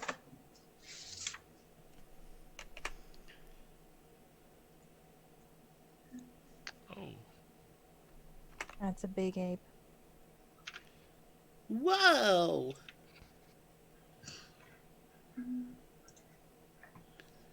That's a big ape! So his size doubles in all dimension. He's multiplied by 8.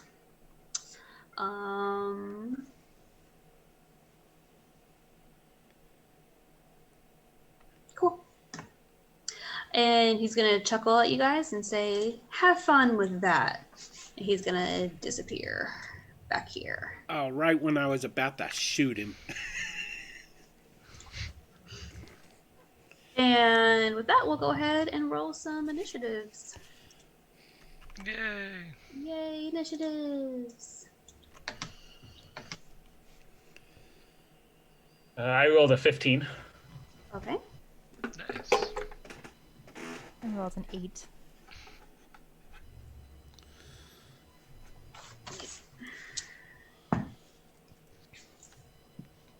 Man. 9.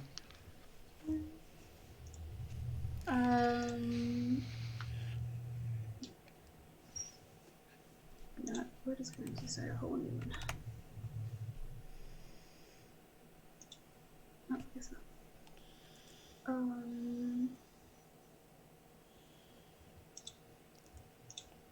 all the way over. Lindis, what did you get? 15. Okay.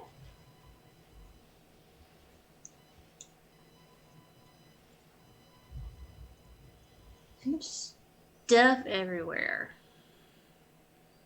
Fun. Yeah. There we go. Okay. Maverick. 10. Bagak was an 8, right? Yep. Cupid. 9.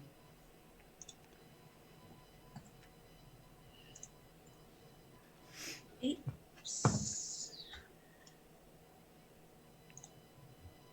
10, 9, 8. Mhm. 8. 7. 10, 9, 8, 7. Mhm.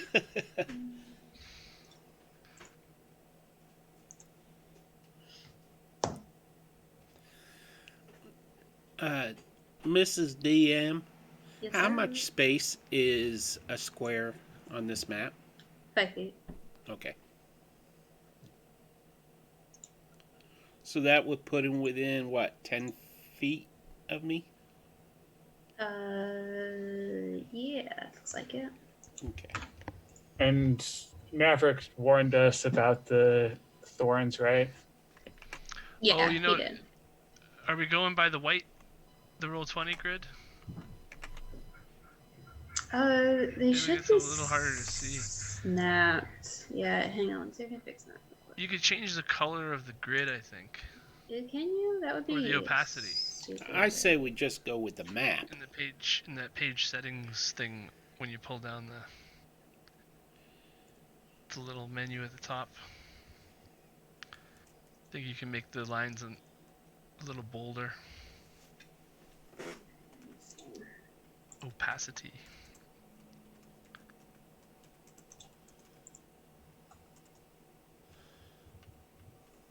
Yeah, there's areas where you kind of get double vision depending on what. Yeah, I Yeah. know it's real bad, and it's like it is so bad too. Like I can't hardly ever use it like the grid alignment tool either. It's ridiculous. Right. Okay. Tools. Tell me again. In the drop-down menu from the top is usually a settings wheel. And in that page settings thing, you can find the. There you go. Better? Beautiful. Technology. Mm-mm. I just Okay. want to say hi to Cam and Hi, Cam. and Hornist and M Night Drama Llama. Jamalaba ding dong. He's still here, hanging out, or she. I don't know Yay. which. Either way, horror fan. Super great. Okay. I think I've got everybody. Cam says, "Hey." Ooh, Cam. I had this stream pulled up on my Twitch on my phone. Let me say hi to everybody. So the ape is 5 feet away from attacking you. Yep. And it is Linus's turn. Oh, this map is driving me crazy. Let me see if I can do it real quick. Birdie says, "What?" Hey, you didn't repeat. Were you talking to me? No, the bird. Oh. The Kenku. Oh. She's supposed to repeat. Mimic. When I choose to.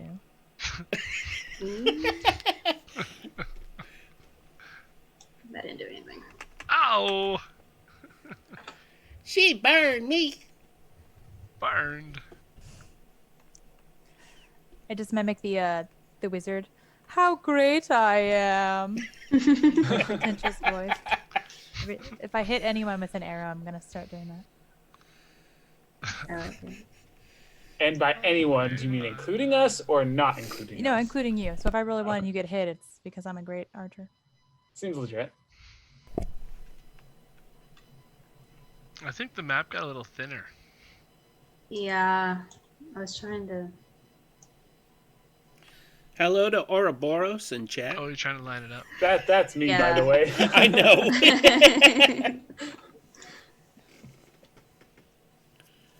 Hello to our Boris in chat. My favorite is still when Unicharge was like, "Yeah, you pronounce my name like Eric." Whatever. Okay, we're just gonna go with that. I know I messed it all up like real bad, but That's all good. it is what it is. Okay, so yeah, it is Lindis's turn. Lindis's turn. Lindis will go ahead and move right here, and she's gonna say, "Oh, so we're getting big, okay." And she's gonna also she's gonna use a bonus action to use Giant Smite, so she is now large sized. Okay. Gets advantage on strength checks and strength saving throws, and then gets on the first attack gets a extra d6 of damage on hit. And she is going to go ahead and take a couple of swings at that giant ape. Okay.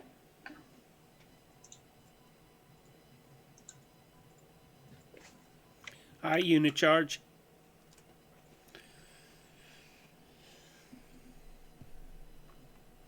Well, the first one's a 9, Misses. and the second one's a 12. 12 just hits. So it's going to take 15 plus. So the giant ape's going to take 18 points of damage, 15 of which is slashing. Dang. All right, that's cool. I guess. Ignore me as I'm, stuff my face with cake while you guys kill my guys. Because that's how I deal with stress. I just try to. You're not supposed to talk with your mouth full. Wow. Okay. You got something on your face. You're like, We broke our DM. This is when I normally Your just hand. laugh. I don't have to talk when this happens. No, I mean, you guys just saw me try to stick the end of my headphones in my ear, right? So I went to go fix my earbud, but I had this in my hand, so I was just stabbing myself in the ear with this, and had my mouth full of cake. Okay. Hey man, I think everyone's plugged their the aux end of their headphones into their ear at least once. At least once, right? That's pretty much the way it goes. Okay, so 18 points of damage. You take this dude out. He is on the ground, bleeding, barely alive. Lindis is gonna yell up to where the guy used to be. You sure you want to still fight us? And that's her turn. All right, Maverick. Wait, when he says that, I go, ooh, ooh, ooh, ooh. Because I still have speak with animals. Okay. What's the ape say back? Guess you'll find out on its turn or your turn. I was translating for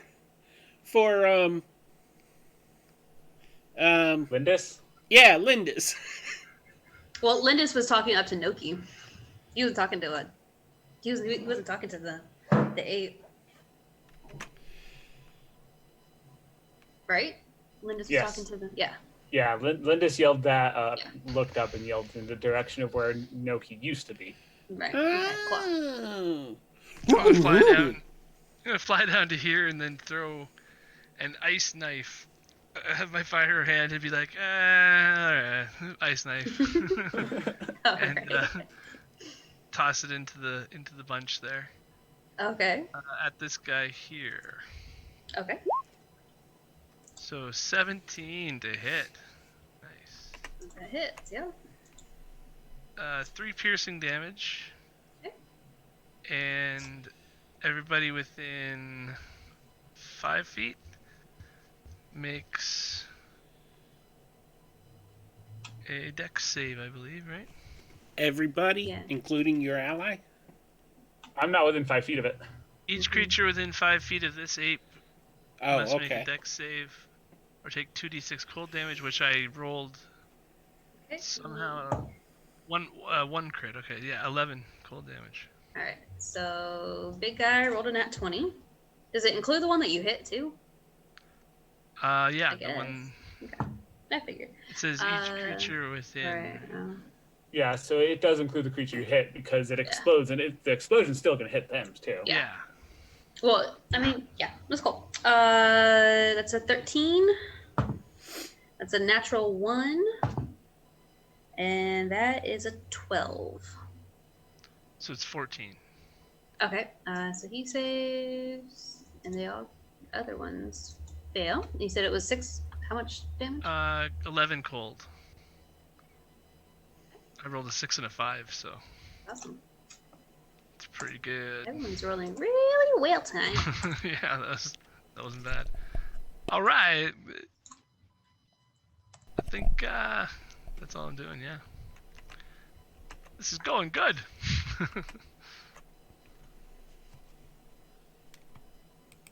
All right, that's everything for you? Yeah. All right, Cupid's turn. Okay. Cupid leaps over to here, just outside the ring, and goes, "No! You stop that!" to the ape. "You don't do that!" So an itty bitty baby's walking up to a giant ape now and Exactly. scolding it. Okay. He's a toddler. And a large centaur too. And a large centaur. Where's the centaur? Lindis. Lindis is a centaur. Oh. Wait, I'm confused.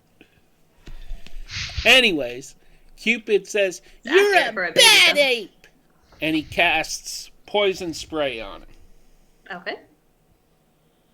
With a saving throw is a 14 Constitution save. All right. I'm pretty sure he's going to fail that. Yeah, he got a 6. 12 damage. And the big guy goes down. Yeah, that's how you do it! I imagine the baby just like wafted his diaper. And that's my turn. All right, cool. It's all of our ape friends' turn. Oh no, it becomes Noki's turn. Noki, you're gonna see him stick his head back out like a buck, and he is going to.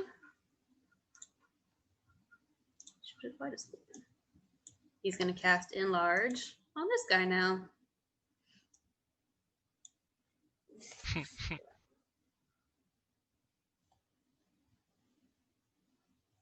Yeah. Okay. And then Noki disappears back in here. And now it's the AP's turn. And let's see, he is going to head towards Lindis. Oh no, he's gonna head towards the baby. You're making me question my parenting methods. So will it pass by me then as it heads towards? Actually, it's going to attack the baby anyway. So Sentinel triggers. Yeah. It'll attack. I just have to see how far he needs to move to get there. I need to see what his reach is first. Yeah. For the first 5 feet, anybody that moves there is only 2 damage. So. Right. Okay, so he's gonna take the 2 damage. And he's gonna come up to the baby, and he's gonna go to make a multi-attack on the baby, and Lindis, your sentinel will go off. Multi-attack on the baby. I haven't heard that. I haven't heard that phrase of words together. Well, you know. That was a nat 1, so Lindis misses terribly. Okay. She has no maternal instincts whatsoever. She's not Okay. even sure. Okay, then multi-attack on the baby. Plus the extra damage from being enlarged. I'm so sorry. Like, if anyone has any issues with like harm to children, please tell me now because I I'm gonna use a do. trigger for anything. Like, okay, so I have big issues. it's gonna do an extra 1d4. And they are Okay, so not he's going limited to hurting me. All right, so first attack is his fist. He's gonna punch a baby.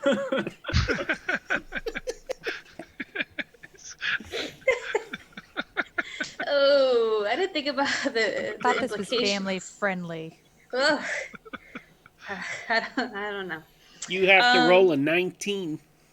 Yeah, he misses. He only got a 19. He feels bad at the last second because he's still a person inside there. And then multi-attack, he takes another fist attack.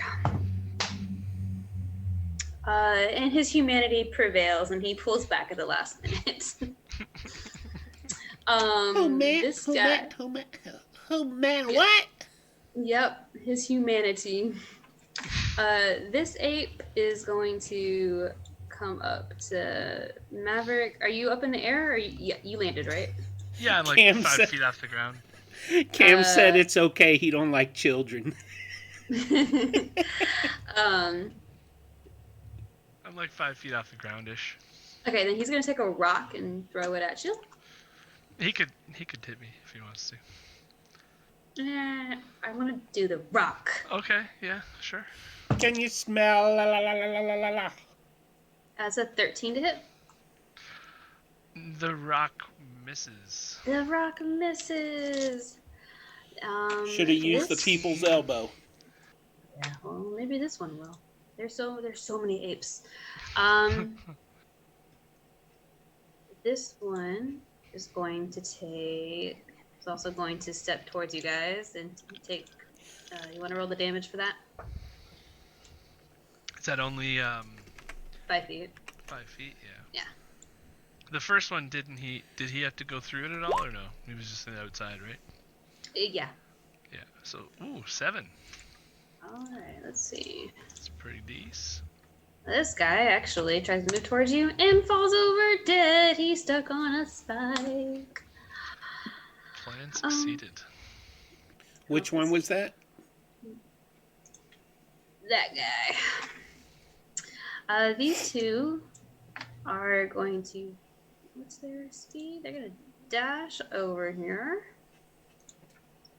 They were right there anyway.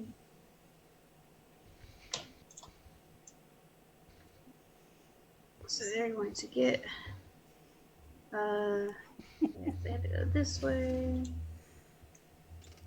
Fly, birdie, fly! And then. Dodging rocks. You know, I don't think Lindis likes me. What gave you that idea? You know what? I don't think that they're going to be smart enough to try to avoid this. So they're going to try to run through your spikes, which is going to pretty much take the rest of their movement. They had to take damage when they enter the first time, right? Yeah, for every 5 feet, they move through it. Yeah. So I think trying to dash, and this would have used up like the last of their movement to get up into here. So I'm gonna roll their damage too. That's going to be 2d4 each. Okay. Like 5 feet each kind of thing. Yeah. So 4 each, I guess. Just do it like that, it's easier. And then these two are also going to start dashing over here.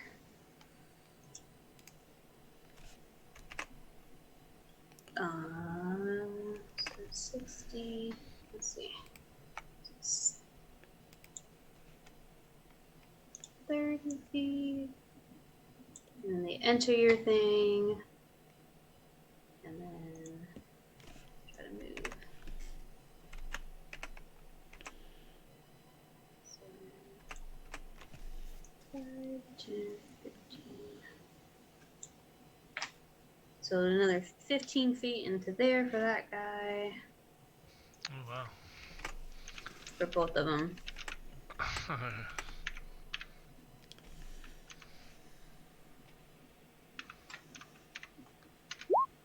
15. For each? Uh, Or split between the two? 15 for the first one or both. Okay. Here's another one, I guess. 15 and 16. Cool. Well, the first one. Yep. Wrong button. Wrong button. Okay, I'm about to say what? Okay, cool. So those guys very badly damaged thanks to your cleverly placed thorns. Doing the work. Doing the work. And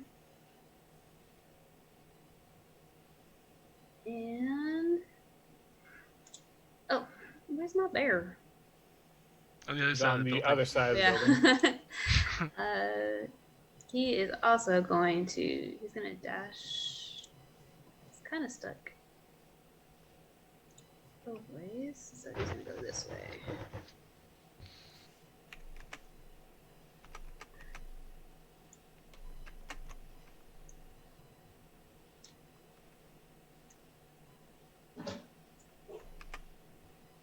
He can make it right about here.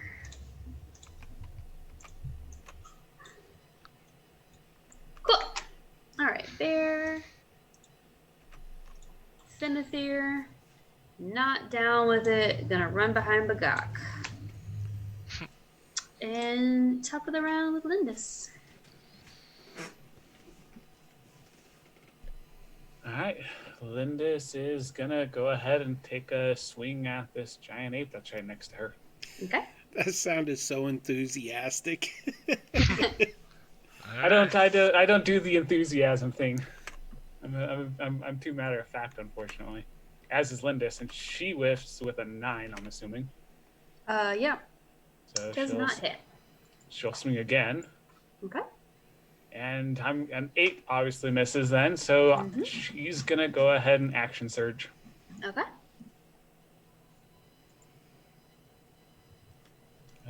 19. That hits. 7 points of damage.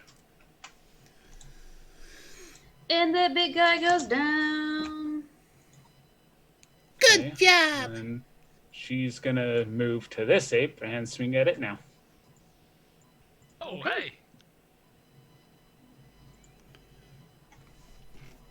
13. Hits. 13 points of damage. And the little guy goes down. Dang, he's doing work. And then she'll stay right where she is because she feels that way. She killed everybody. Pretty much. And if anything that tries to get to any of her allies has to go through her anyway, so. All right. Maverick. Buddy old pal old friend. Actually, before her turns over, Oh. she's once again going to yell at Noki, hey, do you want to give me another giant ape to hit? Would you stop that?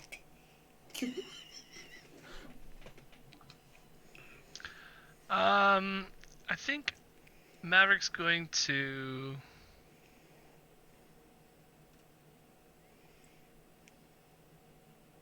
hold his action to see if Noki pops his head out.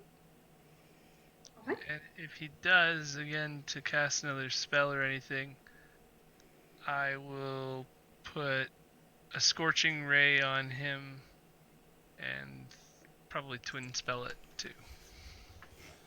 Okay. Cool. Cupid. Can I see into the window at all that he was hanging out of? If you're on the ground, no, because it's 30 feet up above you. Okay.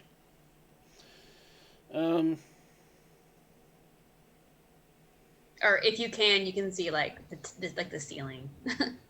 It's too far anyways for what I Yeah. wanted. Yeah. I am going to take out my crossbow or my my love bow. And I am going to shoot that 8 right. Oh, I can't ping on a OBS. Right there. Can I Okay. shoot around the bush? If not, I'll have to shoot that one. I think they're trees. I think the little ones are bushes. Like this guy over here is a bush, and I think these are trees. Okay, so so I can see it. yeah. I'm shooting that thing.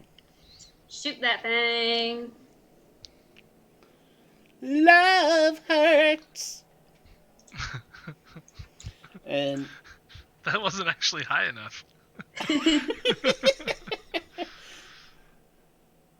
nat 20 Woot woot. for a 27. Okay. And I used D&D Beyond for that. Yeah, that's how you end up with a damn 19. All the rolls. Oh! Max damage for 12 points. Okay, so don't forget. So it's your max damage plus your roll. You That makes lost me. sense? So whatever your max damage would normally be, so like if it's 2d6 plus whatever, so whatever that max number would normally be. Jen likes to make people use these. So I rolled I want you to roll and I want you to kill things. I rolled a 1d8 and I got an 8. So Okay. Yeah. Okay. So yeah. So So if your attack is usually 1d8, so you're already gonna take 8 for your max damage, and then you rolled another 8, just being lucky. So you do 16. plus the 4, so 20 points. 20 points of damage. Cool. Which one were you shooting? First guy? Yes. Cool. He goes down. Hope there it is. Hope there it is. And I deleted my owl bear for you guys. You guys are just destroying all my monkeys, all my apes. Cool. It's cool. Cool. Well, we anything don't else, monkey Cupid? around. Anything else, Cupid? Yes. I'm going to move over to Lindis and say, "Hi! Did you miss me?" And that's it. All right. Cool. And she is immediately going to look the other direction and act like she didn't hear anything. She don't it mimic me. It is Noki's turn. And he's gonna pop out here. He's gonna chuckle at Lindis, and then he's gonna cast Reduce on Lindis. So she goes back to her normal size.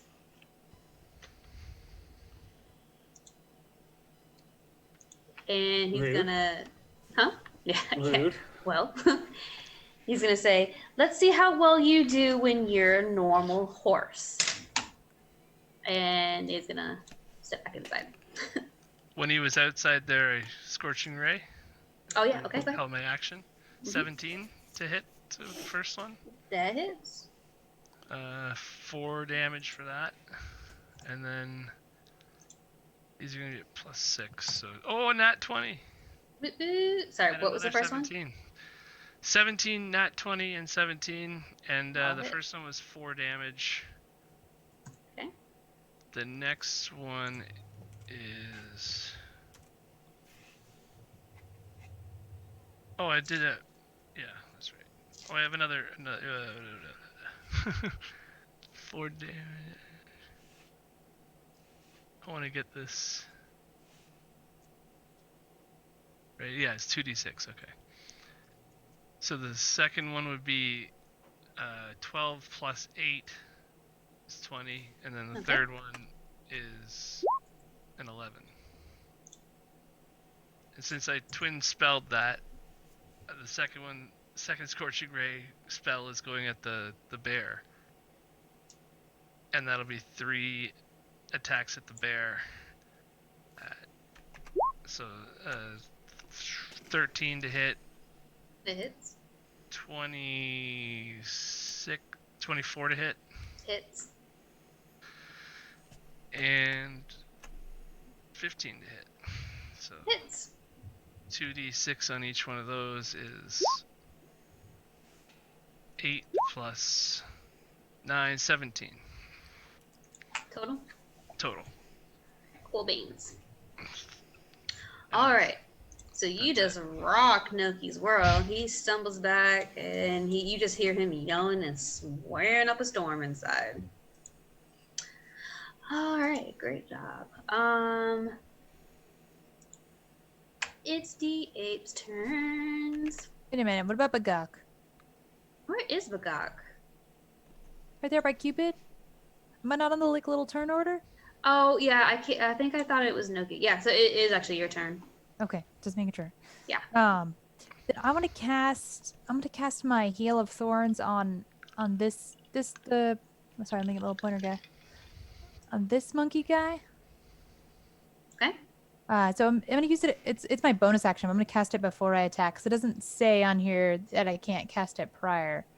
And it says the next time you hit a creature with a ranged weapon attack before the spell ends, this spell creates a rain of thorns that sprouts from your ranged weapon or ammunition.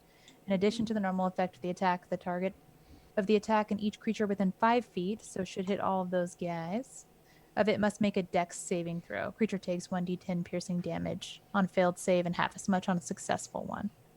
So then I'm also gonna shoot this sweet little guy with my longbow. Okay. So roll Hit it. 13. 13 hits. Yeah. You're good. Sorry, I think I skipped you twice, sister. I'm sorry. I think I thought that Bagok was a ape.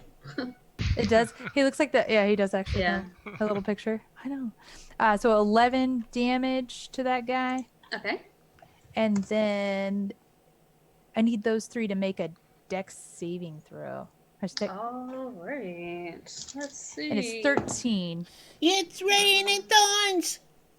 Hallelujah. Oh. So let's see.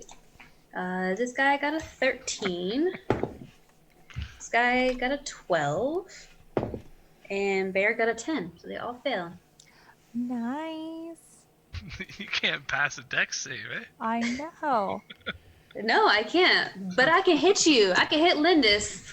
I can't say what. Can't make. Yeah.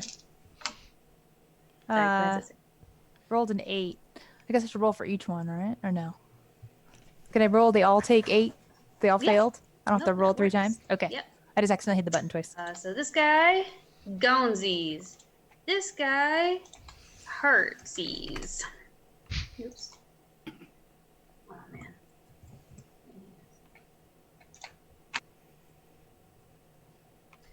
Bear guy, super hurtsies, but still standing. Hey, Anything else from our Bagok. favorite Bagok? Oh yeah. Okay. So in Lindis's voice, I want to yell to Noki "You sure you still want to fight us?" I love it. Okay. Lindis loves that, by the way. All right. Now it is Apesy's turnsies. And That was some good shooting. they're both gonna keep on. They're both gonna want to retreat, but they're gonna die in the thorns. Oh, this one might not. He moves out of it. So 5 damage. deadsies. Dun dun dun dun dun dun dun dun dun dun. This one also starts running out. 8 Oopsie. damage. Dunsies.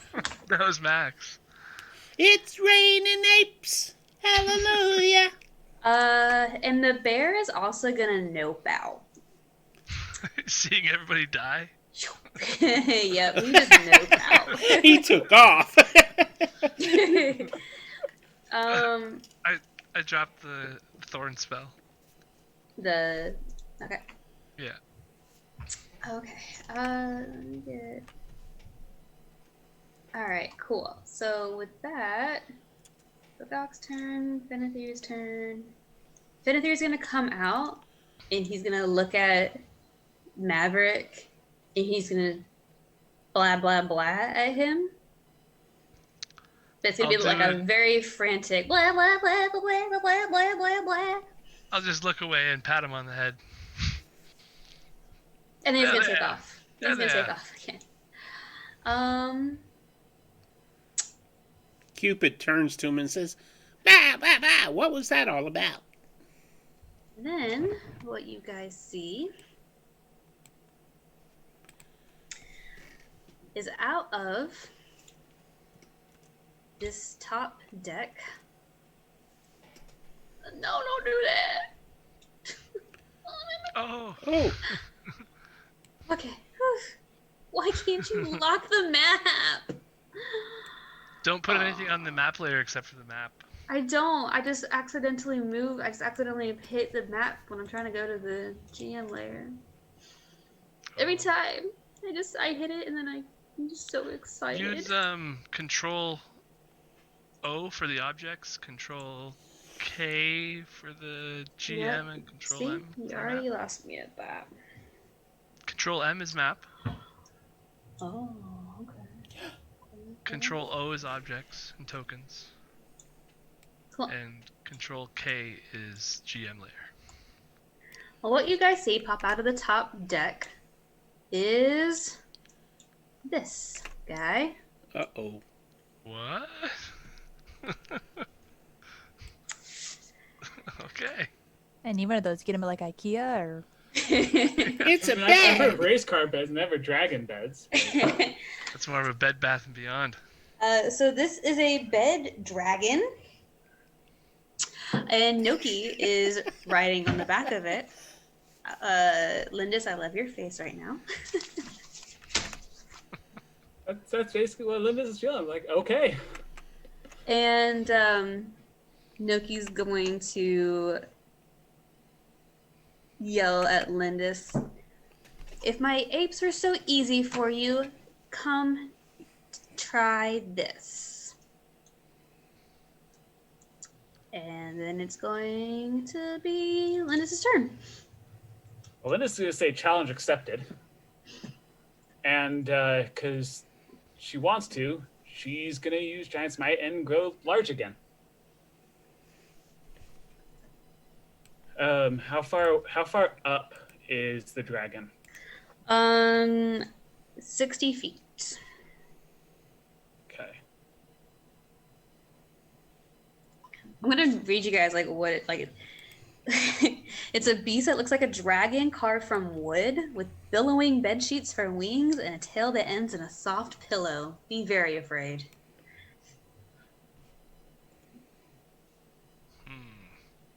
Tail that ends in a soft pillow. Yeah. That's that's gonna be a interesting one. Interesting thing to say the least. Never seen these before. Sorry. And Linda, she said that you did smite on him. Is that what it was? Large. No, I'm trying Oh, to just making pick what I smart. want to do. Okay. Yeah, so I grew in size, and then Lindis will go ahead and move. That's not what I wanted to do. But it works. How do I clear that?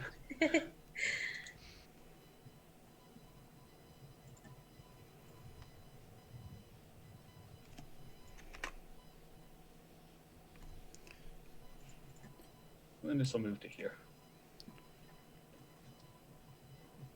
And that'll be her turn. All right, Maverick. All right.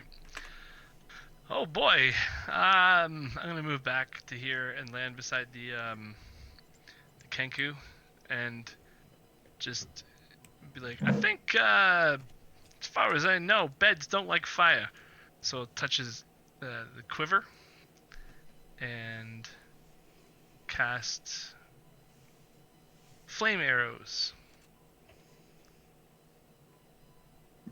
So you get to add. Oh, that's not what I meant to do. But yeah, you get to add 1d6 to every arrow you shoot for the next 12 arrows of fire damage. I wish you would have cast that on me. I could have sang Burnin' Love. Thank you for not casting that on Cupid. Yeah. You're welcome. Anything else for Maverick? No, I'm just gonna kind of figure things out for a minute. All right. Cupid. Cupid is going to go 5, 10, 15, 20, 25, 30 and yell up at Noki and his dragon and puff out my chest, put my fists on my hips and say, I got news for you.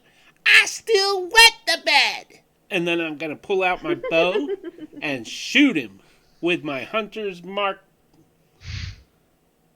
love bow. Okay. What are you laughing at? I can't. So wet the bed.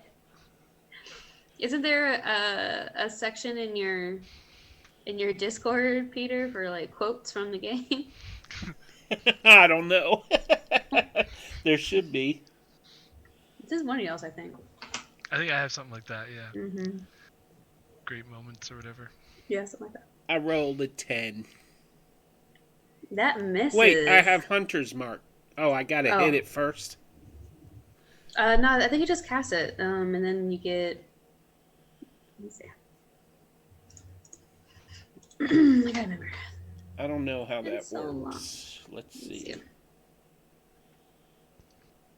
It says until the spell ends. Oh, you it deal just 1 adds an extra damage. Wait, do I automatically hit? whenever you hit it with No. a weapon attack. Yeah, all Hunter's Mark does is buff when you Yeah. or your allies hit. It doesn't give you a better Okay. chance of Yeah. hitting or anything like that. Yeah, just you, not your. I have an extra Just you. attack. Does that count to my bow too? Yes. Yeah. Well, in that case, Try again. Dragon. love hurts. 23. Yep, that hits.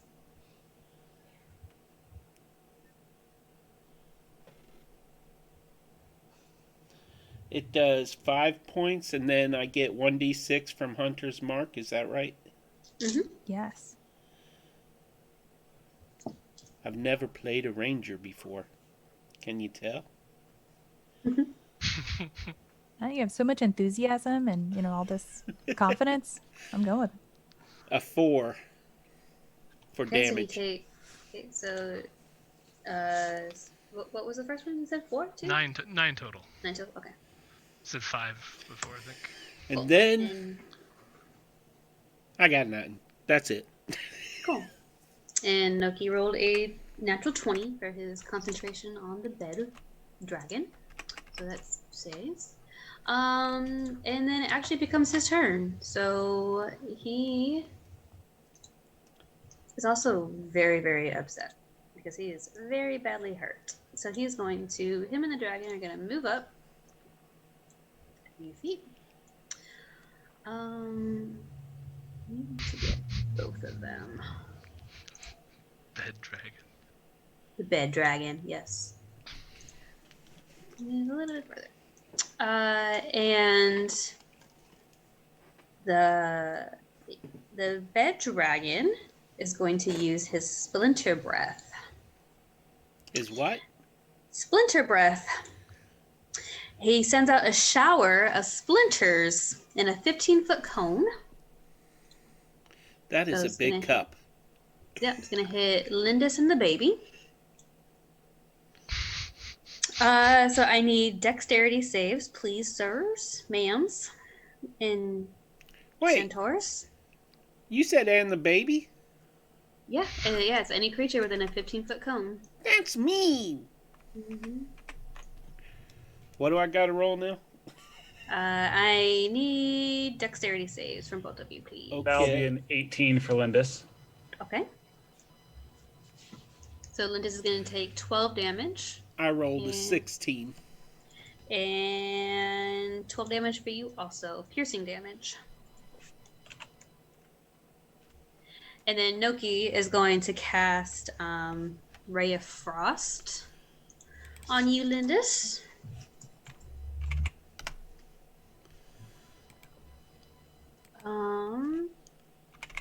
So that is a, what's this thing? That is an 11 to hit you. That misses. All right. Then you good, bro. Okay, so sorry. Go ahead. No. That, Is that the end of Noki's turn? yeah. Okay, so with those attacks, he's within 30 feet of me now, right? They're technically 30 feet up in the air, yeah. Okay. Because what Lindis is going to do as a reaction is Stone Rune. Okay. When a creature you see ends its turn within 30 feet of you, you can use your reaction, force the creature to make a wisdom saving throw of DC 13. Unless it succeeds, the creature is charmed for 1 minute. While charmed in this way, the creature has a speed of 0 and is incapacitated. Okay, so you're doing it for the dragon? I'm doing it for Noki. For Noki, okay. Oh, you got a nat 20. Really? Yeah. That's vicious. Is that- Is that like a once a day thing or It's a once a day thing. Super cool. like woof? That's crazy. All right, that makes it Bagok's turn. Yay. I just realized that Hi, mother. Mhm. No, she can't hear me. Mother. If you stay Mother. quiet, she'll go away. You just ignore What? her. Who will go away? Just imagine. We'll The go cat. away. Stop it! Okay. Anyways, My family. this is why I keep my mic muted. I just realized that the Hail of Thorns is like I cast it on myself, but so it's whoever I hit. It's still 5 feet radius takes that extra damage. I'm assuming it hasn't been a minute. How many rounds have we had? I casted it have a minute. It hasn't been a minute. Okay. Yeah. Okay, then I'm going to shoot my arrow at the dragon 'cause it's just a larger target. Okay. Annie, get away from that cage. 27. wants to Oh, eat nat my 20. Woo woo! Do it, girl. And you get your Oh. fire damage doubled. Okay, and so- your thorns damage doubled So excited. Okay, oh, this is gonna be hard to roll this. You guys are gonna have to help me count this. or max Okay, or whatever. so it would be 8 plus the 6 because I get the max for my arrow, so that's Yep. 14 for that one. Okay. And then it's the 1d10 piercing damage. So 9. Does that I get double damage on that one? So then that would be 19. So it'd be 14 and 19. So it's at 30. I could do math. 33. No. Yeah, I have it rolling. It's fine. Keep Okay, going. fine. And then he's actually gonna take. He's gonna take that damage, the 1d10 piercing damage. Oh, they have to. I'm sorry. They have to do a dex save. My bad. Okay. Well, you have the I'm fire getting arrows, excited. I'm right? getting so excited. Yeah, I don't have. she did the fire arrows, right? I don't have fire arrows. No, I have the hail. But of he Thorns. he But casts I cast fire You arrows cast on it. you. Yeah. You fire cast it on arrows. me. That's gonna huh? add for 12 shots. You can shoot an extra d6 per arrow of fire damage. What So was that it would you my be- said you were girl. gonna say that the sheep says?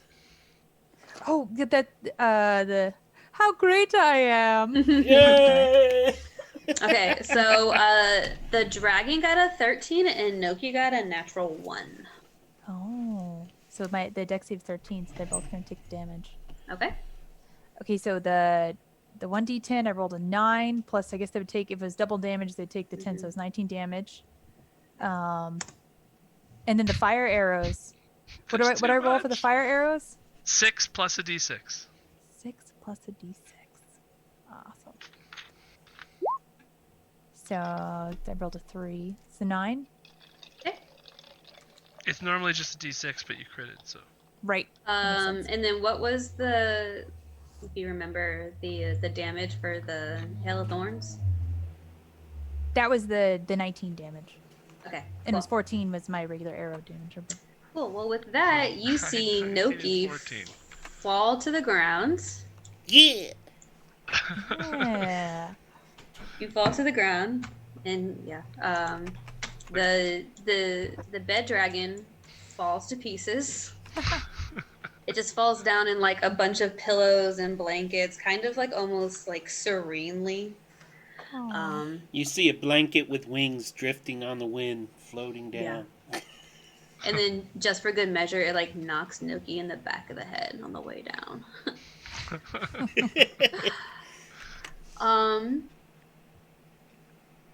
That was like And a 40-point damage. That arrow. was awesome. that She should get because it inspiration hadn't for that. taken.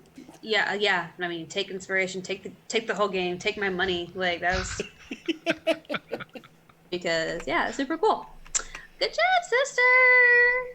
Oh, that was exciting. Thanks for the fire arrows. Lindis is my girl. She run all the It's just like campaigns. 11 more. I'm like, okay, well, I guess that was. Is there anything else Bagak wants to do? 'Cause that's like his first attack, right? I'm so excited. I'm just gonna like make a round of applause for myself. Just like make the noise. But it's gonna be the slow one. Super sweet. It's like coming out of my Around. mouth. A round is every 6 seconds, so I imagine it's like one round. You guys are just standing around while I clap for myself with my own mouth. Second round, yeah. Oh, Okay, so Noki falls down to the ground, super bloody, super messed up. You see him pull a wand out of his pocket. Lindis, can you roll me a perception check?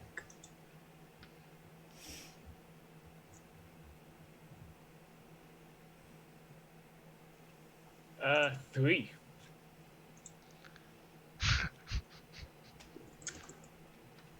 You see him pull a stick out of his pocket, and you're wondering why the heck is he pulling a stick out of his pocket right now, of all times.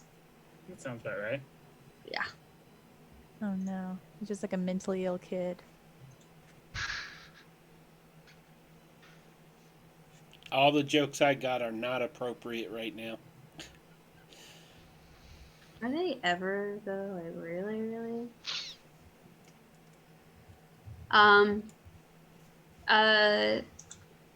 Cupid, you can roll a perception check too, actually. I get to do something? You can do something, little tiny baby. I got a 25. Cool. Then you see when Noki pulls out this wand, you can tell. I mean, even being a baby, this thing is not right. Like you guys have heard. Annie, get away from the cage. My dog's trying to eat my possum. They do taste good. Yeah. So even being a baby, and you guys have heard Fenethir talk about this super magical wand that that Noki used to transform him down into the sheep. You kind of figure that it's the same wand, but it does not look good. It is cracked. It is broken. All kinds of crazy things are coming out of it. Like all kinds of crazy lights, crazy magical things are happening. You're an angel, even though you haven't done anything angelic this entire time. And he points it at himself. And you hear him cast a spell. And what shows up? I knew I shouldn't have. For the record, while this is going on, the reason why Linus has no idea what's going on is she's too much in awe of Bagok's shot. Yeah, everyone And is. she's like staring at in awe. yeah, I've kind of taken a step back. So I was like, okay. What that in the worked world? Well, you just took out a dragon and a person on it with one arrow. I don't want to be around that guy anymore. Why is it not staying up? What did it do?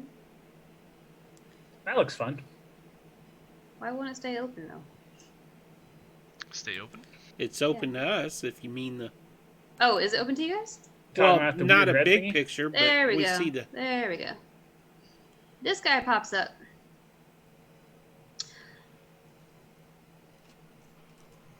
And Oh boy. yeah, super fun. Is it only 5 feet by 5 feet, or is it? Not. It is not. It doesn't look like something that's going to be that small. Nope. I forgot about this part, honestly. And I wasn't gonna do it until you guys messed up all my dates. So really, joke's on you. Uh-oh. Alright. So it's actually only a medium creature. So that's kind of depressing. So what appears before you is a super gross gelatinous conglomeration of tentacles and sharp and a mouthful of sharp teeth. And it's just kind of going kind of all crazy. Nice. And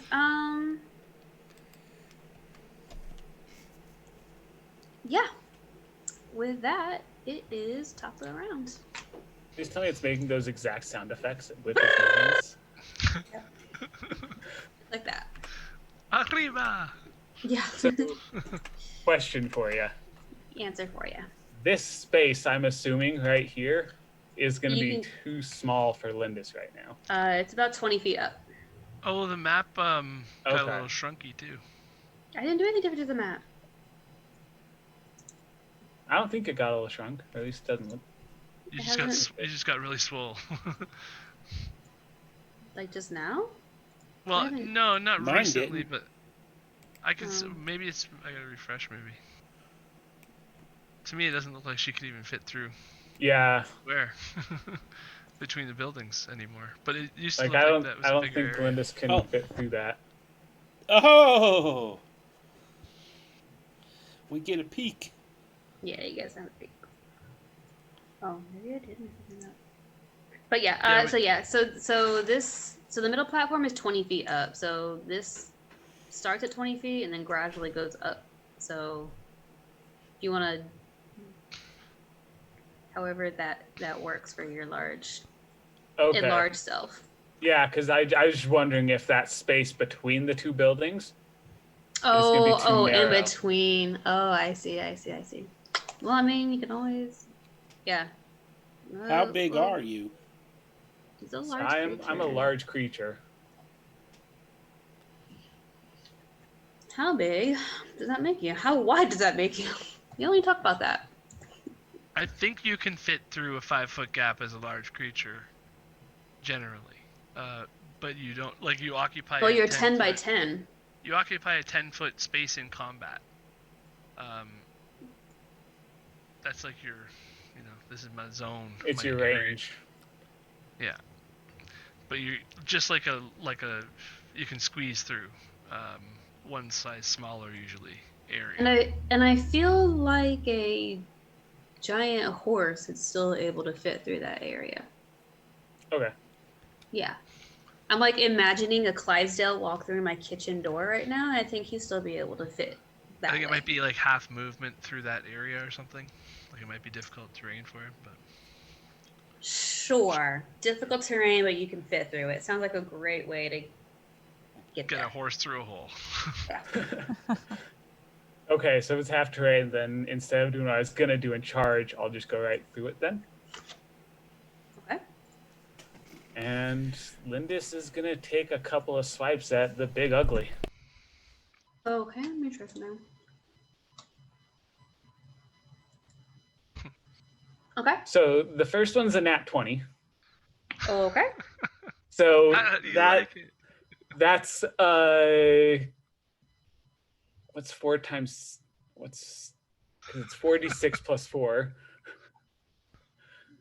24, 24 for 30, your max. or 28.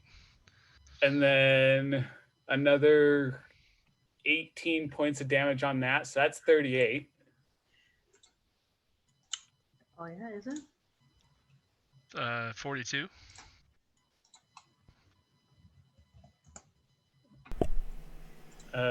How's the whatever that thing is looking?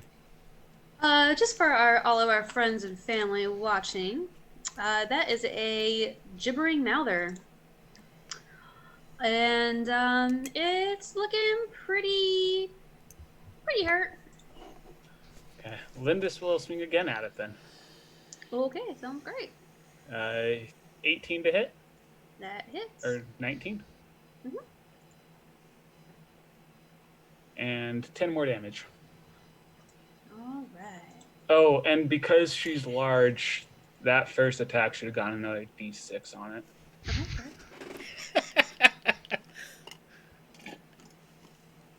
Wow.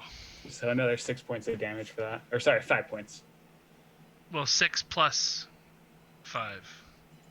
Because it was a crit, So right? 11. Got it. Dang, how much is that? It's One 53. turn. I think it was 53 total with one hit. Sounds about right. Yep. Cool. Okay. Lindis, you don't get to do anything else. Sit down, horse. I take it all back. The horse can't fit. The horse did not fit. He tried. All I like right. to think too that Lindis was like you had to like kind of awkwardly fit through it and then just come up and like smash that thing. Totally. You're all like, I'm gonna get you. Yeah, I'm like gonna wait, get you. hold on, give me just a second. Hold on, I'm coming. Okay, all right, now I'm gonna get you. That sounds about right.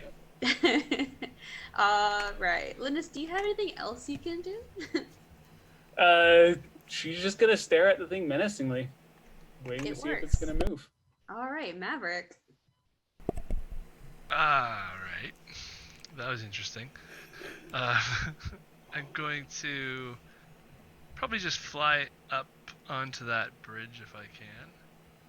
How far can I get? That's 45 feet. Mm-hmm. I think I have 50 feet of movement flying speed.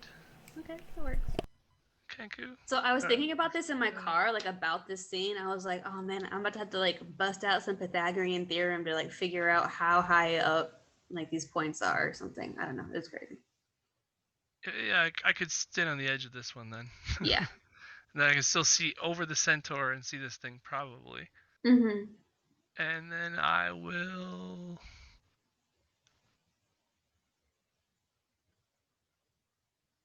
probably just do. Can I touch the centaur from here or no? Is it too like how tall are you? And the bridge is probably the bridge is like it's 5 feet across. Yeah, so Okay, I'd probably be like 5 feet or so under, I'd imagine.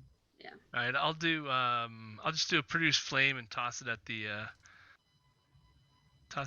gibbering gibber. It's a 12. That hits. Oh, It's a pile of goo. Does not have a very high AC. It's a 9 AC. 7 fire damage. Oh yeah. It sure looks And you hit tough. it, and it explodes all over Lindis. Ew. Oh my god. And that is the end of poor Noki. So for the record, had it not been difficult terrain, I would have gotten another d4 plus 4 damage because of charge. Charging, yeah.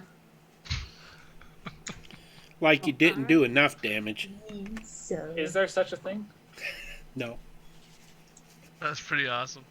I did not realize that was gonna go.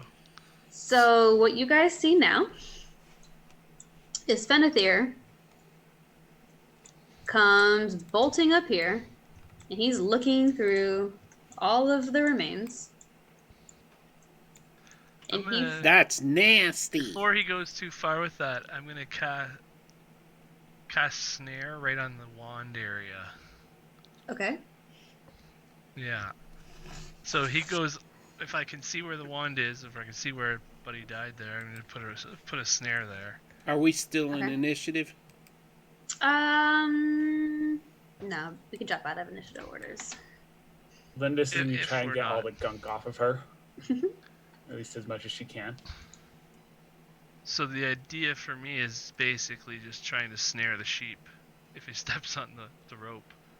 and strains him. Okay. What does he need to? What kind of save is it? Some kind of save? That creature must succeed on a dex save, DC 14, or be hoisted into the air, hanging upside down 3 feet above the ground.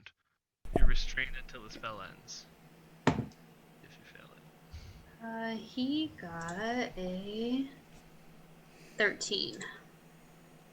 Okay, so every turn he can make another dex save. So he's up in the air by like 1 foot. Yeah, hanging about 3 feet in the air by a magical rope. Okay. Be like, not so fast there. Okay. Make him say it So- like a bird. He's an Aarakocra. Yeah. He should have to talk speak like common. a bird. They speak common. You were talking to an animal. If I had to figure out what fair. dragon speech sounded like, yeah, you can figure out what he sounds like. Yeah, so I was just gonna be like, hey, baby, ask the sheep, you know, what he wants, why he's taking his wand so fast. You Slow know, things down. you sure don't sound like a bird. You don't sound like a baby.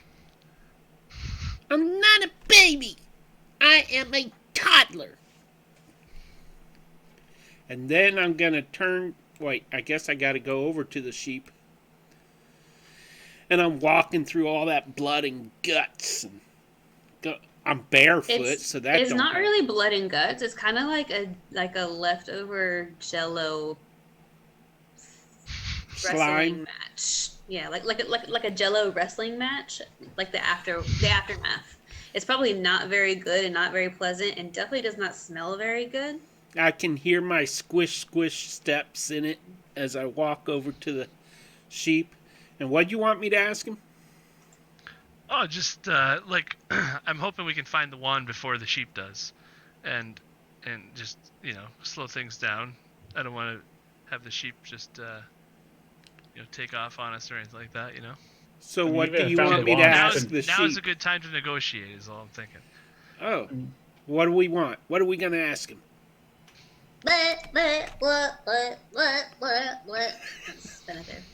Even if it found the wand, it couldn't do anything. It has no hands and it can't speak. Ooh. I'm not that smart. I don't trust no sheep.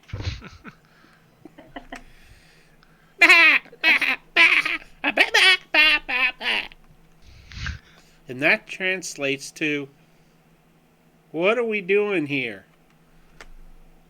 Infinithere tells you, just give me my wand, and I can transform myself back to my magnificent elf self. And for the love of all the gods and all the universes, get me down from here. This is humiliating. Get me down. What's it worth to you? I've already told you, I am a great wizard, and I have great power, and I have so much wealth. You can have my house. Just get me my wand. First, you have to tell me how long it takes a sheep to knit a sweater. He holds up his little hooves. You're right. Sheep can't knit sweaters. He said let him down. How? I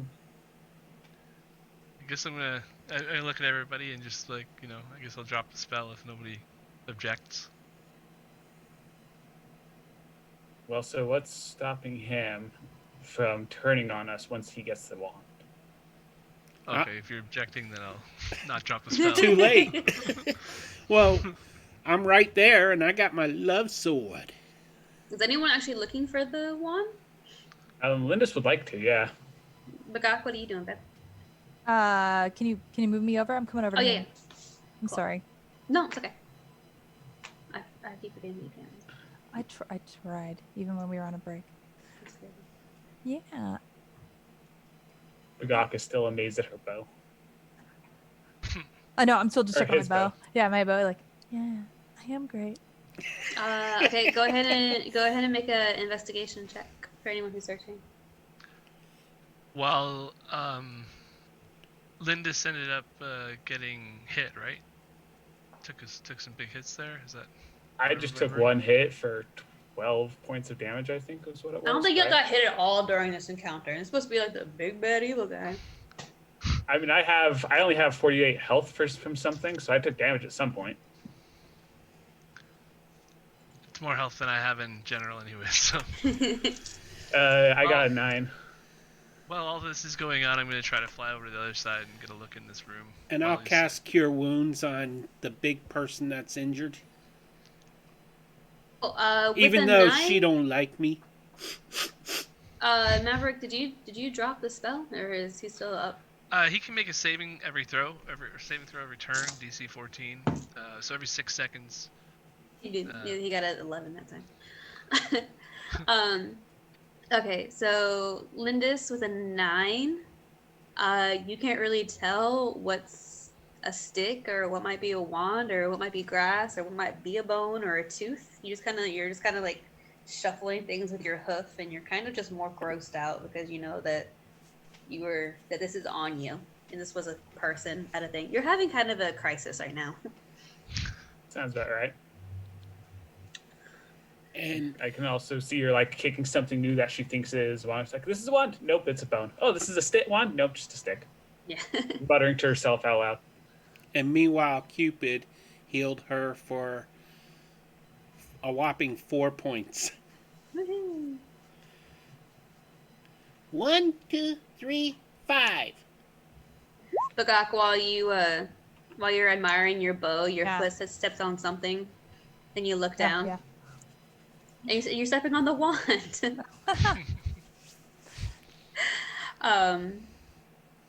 What do you do with it?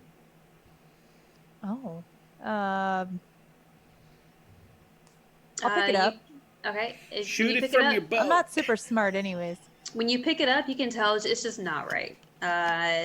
You may not know like a ton about Arcana or anything, but it is just not right. It is shooting all kinds of lightning and things, and it is just not right. If it was shooting lightning, I'd probably definitely just drop it down. Yeah, it kind of looks like a Tesla coil, like burp, burp, Okay. burp, like sparks everywhere. I want that. Do you drop it again? I do. Cool. And then I'll say in the sheep's like pretentious when we were able to hear when we had the scroll. I think that he was like my wand, my wand, my wand. I'll say it in like his voice. Finally, he got a 17. So, so he gets down. He sees Bagak pick it up. He struggles real hard, and he gets down. And you said that you wanted to search which room? I'm sorry. Where I'm standing on this other side now. Like while they were searching, I just flew over and landed on this bridge. So when you look inside this room, it's not as impressive as you were expecting it to be, considering everything that Benethir was telling you. Like, the bed is actually not there anymore because it's what made the bed dragon. And the roof up here is kind of missing because that's where the bed dragon exploded from. But even what's left, like this rug, you can tell it's real threadbare. It's not the nicest. It's real run down. But otherwise, it's just a regular old sleeping chamber. It's disappointing. But Yeah, and then he got a 17 to get down. So he gets down and he goes and he grabs the wand. And he looks at Cupid, and he tells Cupid that using his wand of true polymorph, he'll be able to turn back into his true self. And Yes. let's see. Cat Just just don't popped in the trust. chat. Hmm. Cat popped in the chat. Hi, Cat. Hi, Cat. Aw, thanks, princess. just thinking, like, you know, if it didn't seem to be working so well, I don't know if we want to try to convince this sheep to maybe like put some duct tape. Do an Arcana check. What's duct tape? It's tape you make when you Out peel of the feathers. ducks? It's an oil-based. It's complicated. I've had duck. It is kind of oily. It's an 11. 12 minus 1. I'm a spellcaster with a minus in Arcana. Love it.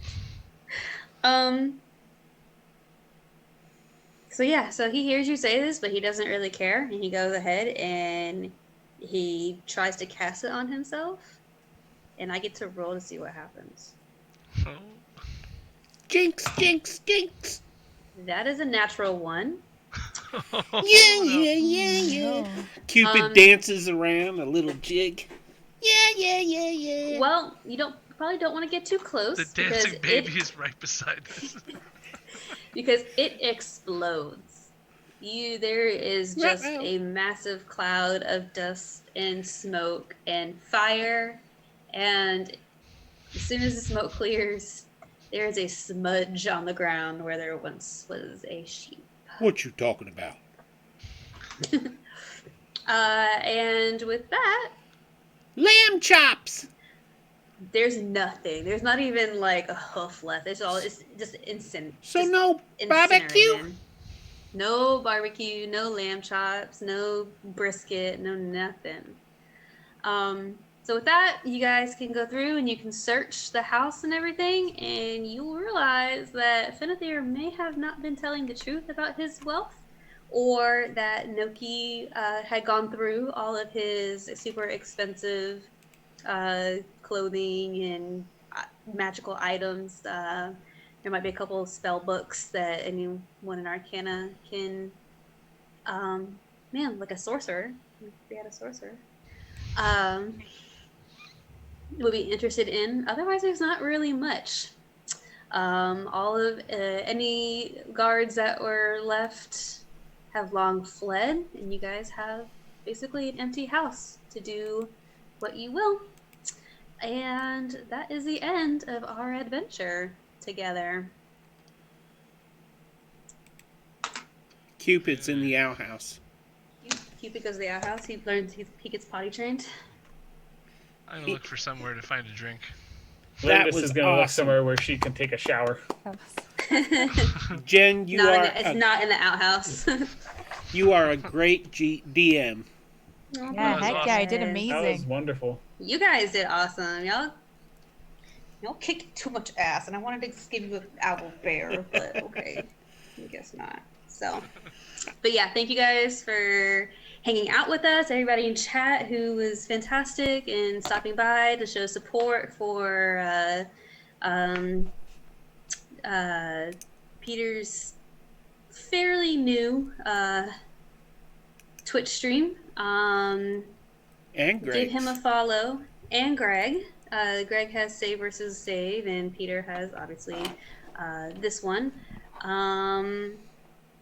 And we'll see everyone around in the chat. Thank you for watching. Thanks. Bye-bye. Thank you. Bye, guys. Bye.